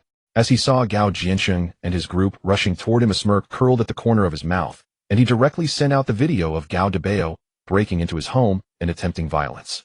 Lin Feng had no desire to show off unnecessarily, nor did he want to put himself in a passive situation. Moreover, with the ability space and space traversal, he now possessed. The vast world was his playground. He only needed to keep his own life safe at all times. With the space traversal granted by the Qianquan Pearl, Lin Feng was already in an inherently invincible position, even in the apocalypse. As Lin Feng finished the last bite of his fruit dessert, the furious roar of Gao Jiansheng came from the doorway. Lin Feng, you bastard, get out here. Do you think that just because the police and military are busy with rescue efforts after this huge disaster, no one will care about you, and you can kill, without any limits, you animal? Let me tell you, we the property management will not tolerate an animal like you. Murder demands a life you won't escape. Gao Jiansheng's voice came from outside the door. Lin Feng listened to his shouting at the top of his lungs, and couldn't help but smile. Lin Feng directly took out a large speaker for square dancing from his ability space. There were tens of thousands of such speakers stored in his ability space. Holding a microphone, Lin Feng replied directly to the door. What? After your nephew came to rob me, and was killed by my justified self-defense, you, as his uncle, still want to come and continue your evil deeds? You're full of shit. You're the murderer. My nephew's body is still in your house. How dare you quibble? Gao Jiansheng said in a tone of accusation and judgment, speaking rudely to Lin Feng. Immediately after, Gao Jiansheng ordered his men to smash the lock of Lin Feng's villa gate. Seeing this, Lin Feng remained indifferent and did not stop them. The lock on the outer gate was already somewhat faulty, and much of the wall beside it had collapsed. At this point, whether or not there was a gate meant nothing to Lin Feng. Now Lin Feng, holding the large speaker, loudly questioned in the quiet neighborhood, turning the volume to maximum. Even if Lin Feng spoke in a very low voice, it would make the ears of the people at the door ring, and naturally other residents in the compound were also attracted by the commotion. Gao Jiansheng had not seen the video Lin Feng posted in the owner's group. He never imagined that all of Gao Dabao's actions had been recorded by Lin Feng's surveillance cameras. With a series of banging sounds, the gate was quickly smashed open, and Gao Jiansheng strode in with a group of over 10 people. Lin Feng, murder demands a life. Today you won't escape. Gao Jiansheng blustered, but he did not dare to get too close to Lin Feng, afraid that Lin Feng might suddenly shoot an arrow at him. Seeing his expression, Lin Feng smirked. Murder demands a life. Fine. Manager Gao, let me ask you, why did your nephew and the other 3 come to my house in the middle of the night? There were 4 people who wanted to rob me. 3 of them were killed by me in self-defense. There's still one left, the one behind you. Lin Feng said unceremoniously, pointing at Binzi, standing behind Gao Jiansheng. Binzi had tried his best to hide behind, but he never expected that Lin Feng could spot him among the crowd with just one glance. It's you. Come out and explain clearly. Didn't the 4 of you come to rob me just now? And you even carried machetes to kill me? Lin Feng spoke with an interrogative tone, pointing at Binzi not far away. How could Binzi dare to step forward now? The image of Lin Feng's cold-blooded killing was still vivid in his mind. Step forward now. Of course he didn't dare, and even less did he want to be a live target. You're talking nonsense. Clearly you yourself are vicious and murderous, killing the innocent. Gao Jiansheng continued to berate Lin Feng. I say, Manager Gao, you'd better think clearly before you speak. Just because your nephew did something wrong, you can't come here and slander me. Or was it you who instigated your nephew to come and rob me? Now that Gao Dabao has been killed by my justified self-defense, you bring people to continue robbing me. Lin Feng said unceremoniously, his voice practically yelling right in Gao Jiansheng's face. You little. Just as Gao Jiansheng was about to order his men to act, Lin Feng stopped him again. I say, Manager Gao, if you want to frame me, shouldn't you first watch the surveillance video I posted in the owners group before you come here barking? By the way, my surveillance camera is HD. Hearing Lin Feng's words, Gao Jiansheng was taken aback. He had no idea whether Lin Feng was telling the truth or not. However, as the two sides were arguing, the neighbors nearby also gathered around. After all, gathering to watch a spectacle was a tradition among the people of Xia Kingdom. Whenever there was a quarrel on the road, a crowd would gather to watch. There's a video in the group. It was your property management people who led the robbery. They deserve to die. Are you trying to rob all the owners in this compound? Is there no law anymore? With such a big earthquake, you only think about robbing people. Are you even human? Call the police. We must call the police. The onlookers chimed in one after another. Gao Jianxing, who had come with an aggressive posture to settle accounts with Lin Feng, now seemed somewhat at a loss. What are you standing there for? Pull up the video and let me see. Gao Jianxing barked at one of his subordinates. After the owners in the owners group saw the video, a storm of fury erupted in the group. The crowd was incensed, hurling unrestrained abuse and condemnation at Gao Dabao and his gang. It took some effort for Gao Jiansheng's men to scroll up and find the video. After watching less than a minute of it, his face instantly fell. Lin Feng watched Gao Jiansheng's face with keen interest from among the crowd. The entire courtyard was brightly lit, and Lin Feng could clearly see every expression on Gao Jiansheng's face. After waiting for a while, Gao Jiansheng truly didn't know what to say. He certainly didn't doubt that Gao Dabao had gone to rob Lin Feng. But originally he had stood on the moral high ground to take revenge and make Lin Feng pay a painful price. Now, however, Lin Feng had put him right under the spotlight of public scrutiny. The crowd of onlookers was growing larger. If this matter wasn't handled properly, Gao Jiansheng would not only fail to trouble Lin Feng, but he might also lose his position as property manager. Bastard! What an animal! Gao Jiansheng roared in anger, violently slamming the phone to the ground. Manager Gao, that's my phone, the subordinate beside Gao Jiansheng quickly said. But Gao Jiansheng had no time to bother with him.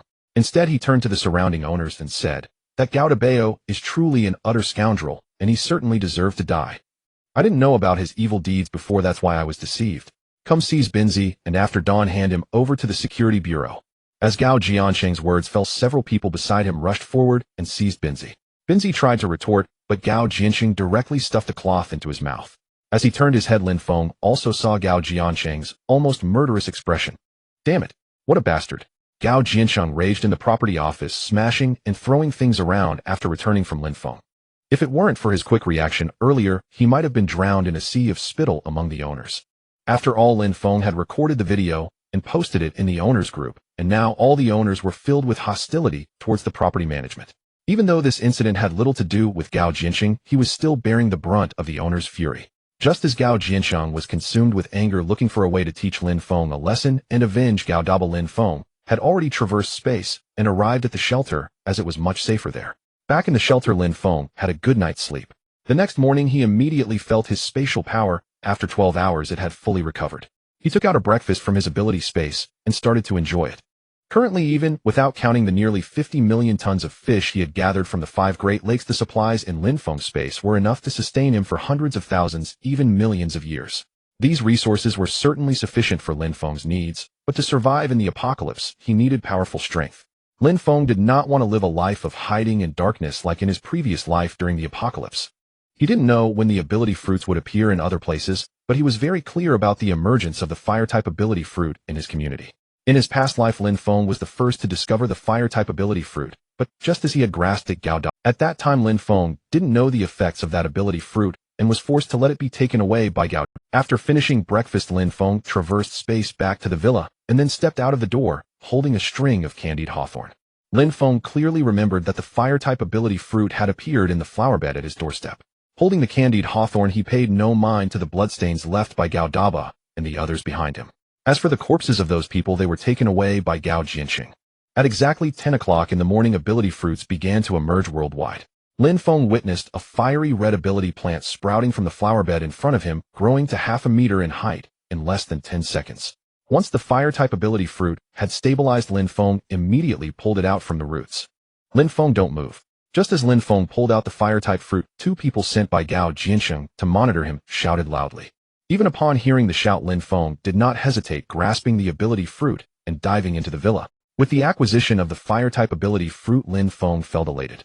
In his past life, Gao Dabao had become a fire-type ability user early on by consuming this fruit, dominating several nearby communities and wreaking havoc. Lin Feng did not immediately consume the fire-type fruit, but stored it in his ability space. Among the nature types, only the lightning, light, and darkness types caught Lin Feng's eye, with lightning being the most destructive and lethal. Just as Lin Feng stored the fire-type ability fruit in his ability space, an unexpected scene unfolded. The fire-type ability fruit was directly attracted to the Qiankuan pearl, and then it shattered and decomposed in midair, ultimately transforming into pure energy that surged into the space ability fruit beneath the Qiankuan pearl. The fire-type ability fruit Lin Feng had just obtained was surprisingly absorbed as nourishment by the space ability fruit. After absorbing the fire-type ability fruit, the space ability fruit experienced a slight growth. Even though the increase was limited, Lin Feng could still distinctly feel that change. Seeing this scene, Lin Feng was immensely shocked. That other ability fruits could aid in the growth of the space fruit was undeniable. Undoubtedly, the space ability fruit in Lin Feng's ability space was far more powerful than the lightning-type ability fruit.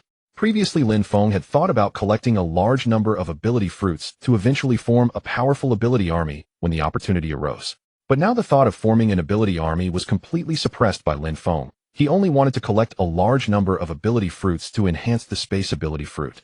Lin Feng was very curious about what kind of achievements he would attain and how powerful he would become once the space ability fruit fully matured and he gained spatial powers. While Lin Feng was daydreaming about the future at that moment, Fujiwara Wild in Neon Country and John in Eagle Country also received news about the emergence of ability fruits. According to the price set by Lin Feng, a complete ability fruit was worth $1 million coins, an outrageous. While Fujiwara Wild and John were actively gathering ability fruits, Lin Feng was also searching for agents in nearby cities in Xia Country, preparing to acquire a large number of ability fruits. According to Lin Feng's recollection from his past life, the first wave of ability fruits that descended worldwide totaled 100,000. Of these, Neon Country had over 10,000 ability fruits, while Eagle Country had over 30,000. Xia Country, on the other hand, had a mere 15,000. As for why there were so few ability users in Xia Country, it was a matter that could make the citizens both laugh and cry. The distribution of ability fruits was directly proportional to the degree of nuclear radiation in the territory. The higher the degree of nuclear contamination, the more ability fruits appeared, and vice versa. Ability fruits appeared in large scale 3 times, a total of 100,000 appeared across the blue star, and a month later the second wave saw 1 million, while the third wave occurred after another 6 months, with over 10 million appearing. At the same time as the third wave of 10 million ability fruits descended, 1% of humanity was fortunate enough to be selected and directly awakened their innate abilities to become ability users. 3 large-scale descents of ability fruits, yet compared to the billions of humans, it was still incredibly scary. Moreover, the first wave of ability fruits that descended into the world was the most potent. Many renowned figures in the previous life became ability users during this first wave. The news Lin Feng posted online immediately attracted considerable attention, with some people nearby discovering ability fruits wanting to contact Lin Feng and uploading the pictures they took. Lin Feng had important matters to focus on, so he naturally couldn't personally attend to such matters everywhere. He called Li Shuer, and soon she answered. Lin Xiao, how's everything on your end? Are you alright? Lin Feng asked. Thank you for your concern, Lin Xiao. I found Lan Xier, we are both doing well. Li Shuer replied. Lan Xier, upon hearing the name Lin Feng, was taken aback. Fragments of memories from his past life surged in his mind. He had not realized when Li Shuer mentioned finding Xier, but now he finally understood that it was that woman. Okay, I'm glad to hear that. I have something I need you to do. Lin Xiao, please give your orders. Lin Feng entrusted Li Shuer entirely with the large-scale acquisition of arcane fruits near in city and across neighboring nations such as Bobo Kingdom and Yinshan Kingdom. Naturally, she did not act alone. Instead, he instructed her to contact core members formerly affiliated with the Qin Group, offering them exorbitant remuneration to carry out the procurement. For every intact arcane fruit secured, Lin Feng pledged a reward of 100,000 Dao coins, on top of a base purchase price of 1 million Dao coins. Should they procure any fruit for less than that sum, the difference would belong to them outright. Upon hearing Lin Feng's staggering terms, the former International Trade Division's elite cadre, once central to the Qin Group, nearly lost their composure. Only after triple confirming that Lin Feng was utterly serious, not jesting, did they fling themselves headlong into the endeavor, surmounting countless obstacles both domestically and abroad to acquire arcane fruits. Within Lin Feng's current arcane space rested over 30 billion Dao coins, sufficient at his stated rate to purchase nearly 30,000 arcane fruit specimens. Yet clearly such a quantity was neither feasible nor his intention. His immediate objective was strategic primacy, to seize at premium cost the world's finest tier of arcane fruits before competitors could react. For an entire day, Lin Feng remained sequestered at home, awaiting updates. News of the arcane fruit acquisition soon reached residents of Lin Feng's residential complex in An City, especially when images of the fruits surfaced online. Seeing those images, they became certain the plant Lin Feng had stealthily dragged away from the gate 3 days earlier matched precisely the very specimen now commanding astronomical prices online. Are you absolutely certain? Gao Jianxing demanded of his subordinate. The latter turned toward another man. Both had been assigned to surveil Lin Feng and had witnessed him seizing the arcane fruit. Certain. I am certain too. Their unison affirmation sent a jolt of exhilaration through Gao Jianxing. After all, no such arcane fruit had been reported elsewhere. Yet here it was sprouting within their own neighborhood, only to be snatched by that ill-omened wretch Lin Feng. Let's go, find that brat. Gao Jianxing gritted his teeth and surged forward with his entourage toward Lin Feng's villa. Lin Feng's villa surveillance system was linked directly to his mobile device. Any unauthorized intrusion triggered an immediate alert. The moment Gao Jianxing and his men appeared on-screen, Lin Feng's lips curled into a faint smile. With a single spatial displacement, he materialized instantly at his own villa's entrance. Simultaneously, he retrieved a forged steel crossbow from his arcane space and fired a bolt through the window. A sharp shoe pierced the air. Gao Jianxing instinctively twisted his head just as a dark streak skimmed past his ear. Whirling around, he beheld the arrow's trajectory. Had he not turned at that exact instant, the bolt would have pierced his skull clean through. Who dares intrude upon my home? You've learned nothing, still bent on robbery. Lin Feng roared, fury blazing in his voice. Gao Jianxing's shock curdled instantly into rage. He hurled a torrent of curses toward Lin Feng. You wretched scoundrel. What do you think you're doing? You've wounded me. I'll take your life. Lin Feng regarded him with cool, mocking amusement, utterly unmoved by the threat. So, you've been exposed, and now you snap like a cornered cur. Lin Feng retorted, unflinching. Nonsense. Boy, our property management staff saw you yank a sapling from the compound yesterday. That very variety is now selling online for 1 million Dao coins. Since it grew within our compound, it belongs collectively to all residents. We hold full authority to reclaim it and sell it to fund communal services. Gao Jianxing declared this with brazen certainty, having already seeded the claim across the residents' WeChat group prior to arriving. Upon learning Lin Feng had allegedly hoarded a sapling worth millions of Xia coins, residents erupted in furious denunciations within the group chat. Lin Feng paid no attention to the group chat and remained wholly unaware of Gao Jianxing's maneuvering. Yet once Gao Jianxing arrived at Lin Feng's villa, numerous residents rushed over to gawk, and several opportunistic ones began hurling accusations and vitriol at Lin Feng. Hold on. I ask you, how did you even learn I possessed this sapling? Aside from Gao Jianxing's men, did anyone else witness me removing it? If someone did see it, and can describe it accurately, I'll open my home immediately for a full search. Lin Feng shot back, voice sharp and unyielding, locking eyes with Gao Jianxing. Well, does anyone here claim to have seen it? When silence fell, Lin Feng pressed on. Surely everyone knows the history between Gao Jianxing and me. This is pure vendetta disguised as duty, a laughable frame-up. Do you truly believe I, the heir apparent of the Qin Group, inheritor of hundreds of millions, would stoop to peddling some petty sapling for profit? Lies. We saw it with our own eyes. Yes, we saw it ourselves. You stole it. Hand it over now. Gao Jianxing's two watchers stepped forward boldly as witnesses. Lin Feng burst into unrestrained laughter. How obedient your two hounds are, to rush forth so eagerly to bite. Wait a moment, Lin Feng said, and strode into the villa. Moments later, he emerged carrying a small leather case, which he had swiftly filled with cash from his arcane space. He carried only several million Xia coins in physical currency. The rest of his fortune existed solely in Dao coins. What Lin Feng lacked in restraint, he more than compensated for in sheer wealth. Should he wish it, he could summon vast sums within a single day. Yet once the era of extreme heat and extreme cold descended, such currency would become worthless, rendering his indifference absolute. Emerging with the case, he flung its contents skyward before the stunned crowd, hundreds of thousands of Xia coins scattering like autumn leaves. A frenzy erupted. Within 2 minutes, many hands clutched thick wads of banknotes, snatched from the air in desperate haste. Even Gao Jianxing and his men lunged forward instinctively, only to be reined in at the last moment by Gao's iron command, sparing himself public humiliation before Lin Feng. Residents, every note you've seized is yours to keep. Lin Feng called out, halting those already turning to flee, fearful he might demand repayment. I merely wish you to understand I lack for nothing financially, and I disdain utterly the sordid tale Gao manager spins about peddling saplings.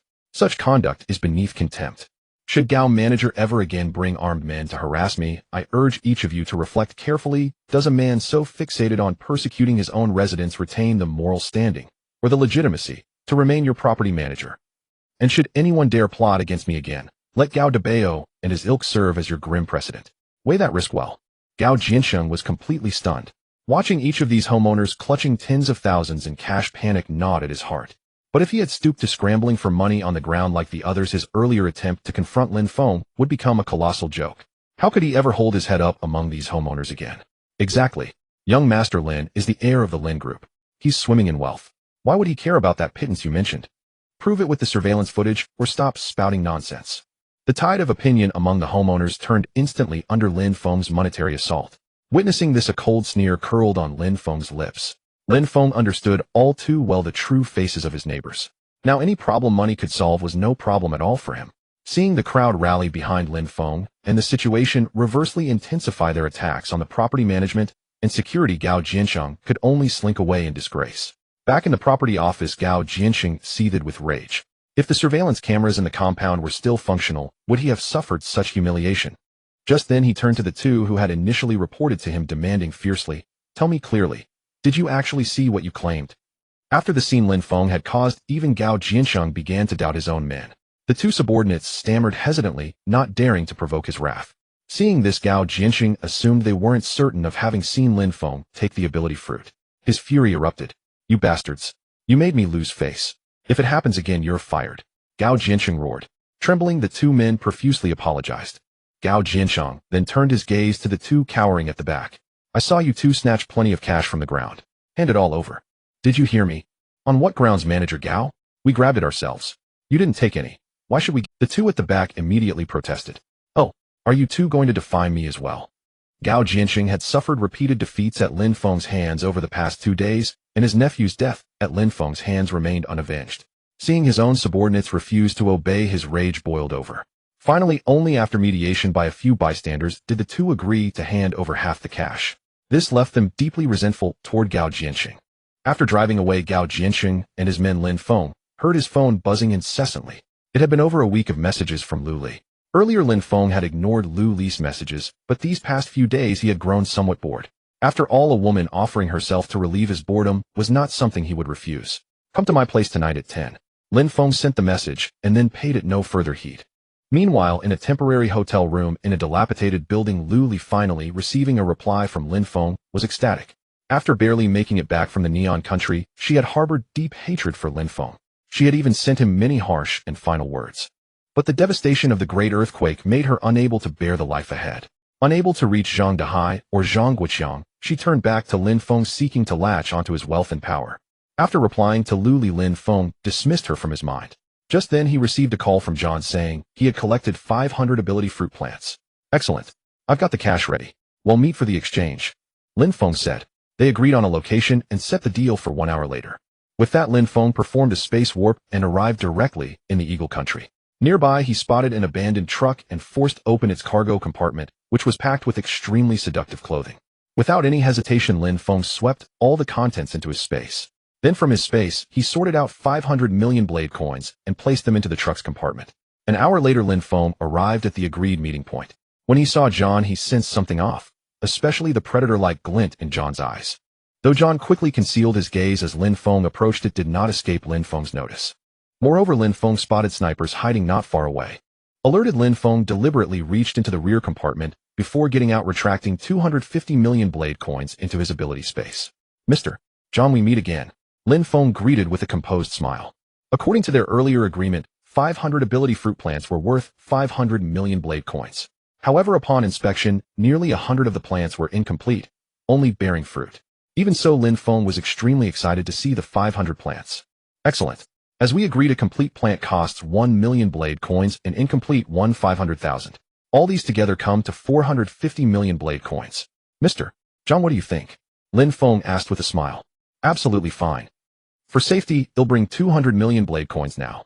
The remaining 250 million, they'll tell you the address after I take the goods away. Is that okay?" Lin Feng said. Previously had always paid in full upfront, so the two-part payment surprised John slightly. "Mr. Lin Feng, that wasn't what we agreed on." "Naturally, but our company now requires it. It's to ensure the safety of employees like us. Please understand, Mr.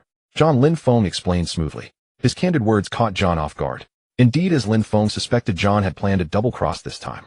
But Lin Feng's sudden move left John momentarily at a loss. If he attacked Lin Feng, now the remaining bulk of the money would be lost. "Mr. Lin Feng, how many more such mutated plants does your company need?" John asked, likely weighing the pros and cons. Plenty. As I said to you from the start, well, take as many as you can provide. They are of great research value to our company, Lin Feng declared with a sudden solemn tone. After driving away with 500 ability plants, Lin Feng had only traveled for less than 5 minutes before he found another vehicle by the roadside. He stuffed $250 million directly inside it, then immediately informed John of the car's location and license plate number. Once everything was done, those who had been secretly monitoring and trailing Lin Feng finally showed themselves. Lin Feng floored the accelerator, and the car shot forward with a roar. Nowadays, the Xiongyin country was in utter chaos, with looting and violence occurring at every moment. Seeing no one in pursuit, Lin Feng pulled over and stored the entire vehicle into his space. The moment the compartment opened, all 500 ability plants were released by Lin Feng. This time he placed them far from the Chinko and Pearl, so the space ability fruit did not immediately absorb all the ability plants. Among the 500 ability fruit plants, Lin Feng found 1 lightning type ability plant, 2 psychic type ability plants, and 1 special type ability plant. These 4 types of ability fruit plants were complete. As for the remaining 496 ability fruit plants, Lin Feng sent them near the space fruit. Before they could even approach within 10 meters of the space fruit, they all transformed into streams of extremely pure energy, which were entirely absorbed by the space fruit. The energy from nearly 500 mutated plants was fully absorbed by the space fruit, yet it showed no sign of complete ripening. Lin Feng was not disappointed in the slightest. On the contrary, he was exceedingly excited. The more this was the case, the more it proved the immense power of the space fruit currently beneath the Chinko and Pearl. The next instant, Lin Feng took the lightning type ability fruit in hand. In his past life, he had mastered lightning abilities and was well aware of their formidable power. Just as he was about to swallow the lightning ability fruit, the Chinko and Pearl suddenly emitted a faint glimmer, and at the same time a surge of information flooded into Lin Feng's mind. The Chinko and Pearl was actually preventing Lin Feng from consuming the lightning ability fruit. In the past lives apocalypse, there were indeed powerhouses with dual or even multiple abilities, but their strongest ability was almost always their first one. Now, with the Chinko and Pearl guarding the space fruit, if Lin Feng swallowed the lightning fruit, his innately strongest talent ability would be lightning. Sensing the Chinko and Pearl's warning, Lin Feng hesitated. In the end, he did not swallow the lightning fruit. After all, given the speed at which Lin Feng was now harvesting ability fruits, it wouldn't take long for the space ability fruit plant to absorb enough energy and mature. Lin Feng was also very eager to know just how powerful the fully ripe space fruit would make him. Since he had already come to the Xiongyin country, Lin Feng naturally couldn't leave so easily. Many supermarkets, gold shops, and luxury goods stores around had been looted, but those items didn't interest him. Lin Feng directly contacted the protective suit manufacturers in the Xiongyin country and ordered 100,000 protective suits along with 10,000 snowmobiles. Even though they had suffered an unprecedented massive earthquake that collapsed their production lines, their warehouses still held plenty of stock. Lin Feng now had more money than he could spend, so he naturally wanted to stock up on supplies. After contacting them and depositing a deposit of $10 million into their company account, he received a call from John. "Mr. Lin Feng, we have received the money. You are indeed a very trustworthy person," John said. If Lin Feng hadn't sensed John's intentions in advance and taken precautions, John would likely have had the ambushing gunman attack him. "Mr. John, I just contacted headquarters. They are not very satisfied with your performance. A mere 500 mutated plants is far too few," Lin Feng said with slight dissatisfaction. "We have mobilized all of our company's channels to collect those mutated fruits nationwide. Tomorrow there will definitely be more," John declared confidently. "That would be for the best. By the way, there is one more thing I need your help with, Mr. John. Our company also needs to purchase large quantities of gold and platinum. If you can find a channel, we are willing to pay a high price," Lin Feng added. Gold and silver were naturally for Lin Feng's ability space. Besides the Xiongyin country, he planned to swallow the ability fruit and then continue stockpiling supplies abroad. Hearing Lin Feng's words, John readily agreed. After meeting John, Lin Feng's heart was far from calm. He felt a sense of urgency. The secret of the ability fruits would be revealed globally 3 days later. On this first day of their appearance, no one dared to swallow them. Even if a few people gained abilities, they did not dare to publicize them. 3 days later, an ability user who had mastered fire abilities showed off his power online, thus exposing the secret of the ability fruits. These 3 days were the perfect opportunity for Lin Feng to collect ability fruits massively. Lin Feng then directly contacted Ting Yuan Yi via phone. "Mr. Lin Feng, I was just about to call you." Ting Yuan Yi's voice carried a hint of excitement. "Mr. Ting Yuan Yi, how many of those fruits have you collected?" 1,326 plants. Ting Yuan Yi replied. "So many." Lin Feng was also excited to hear this. "That's right. Also, we found over 10 caddies of the stone you were looking for, Mr. Lin Feng. Space stones had also been found." The news Ting Yuan Yi gave Lin Feng pleased him greatly. They agreed to meet at the warehouse in 3 hours. Afterward, Lin Feng first scoured a large warehouse that had been looted multiple times, taking the remaining items, then used a space warp to directly arrive at the Nihon country. When the appointed time came and Lin Feng saw the items Ting Yuan, he had brought out his entire face, twitched. To think that in the past lives apocalypse the main reason the Nihon country became so powerful was that it had the highest density of ability fruits within its borders. After all, the Xia country, nearly 30 times larger, only had 15,000 ability plants, while the Nihon country had over 10,000. Mr. Lin Feng, please inspect these fruits first. Ting Yuan Yi said. Like John, Ting Yuan Yi had purchased these fruits at very low prices. John's average price was $50,000 per plant, while Ting Yuan Yi paid even less, only $10,000 per plant. Ting Yuan Yi couldn't hide his beaming smile. He could already imagine the wealth Lin Feng would bring him. Yet he had no idea that what he was doing was personally handing over the greatest opportunity of the Nihon country in the early apocalypse to Lin Feng. Lin Feng took a rough look at the ability fruits, then examined the space stones. The moment Lin Feng's hand touched the space stones, his heart stirred. He could clearly sense the space fruit in his ability space becoming extremely restless.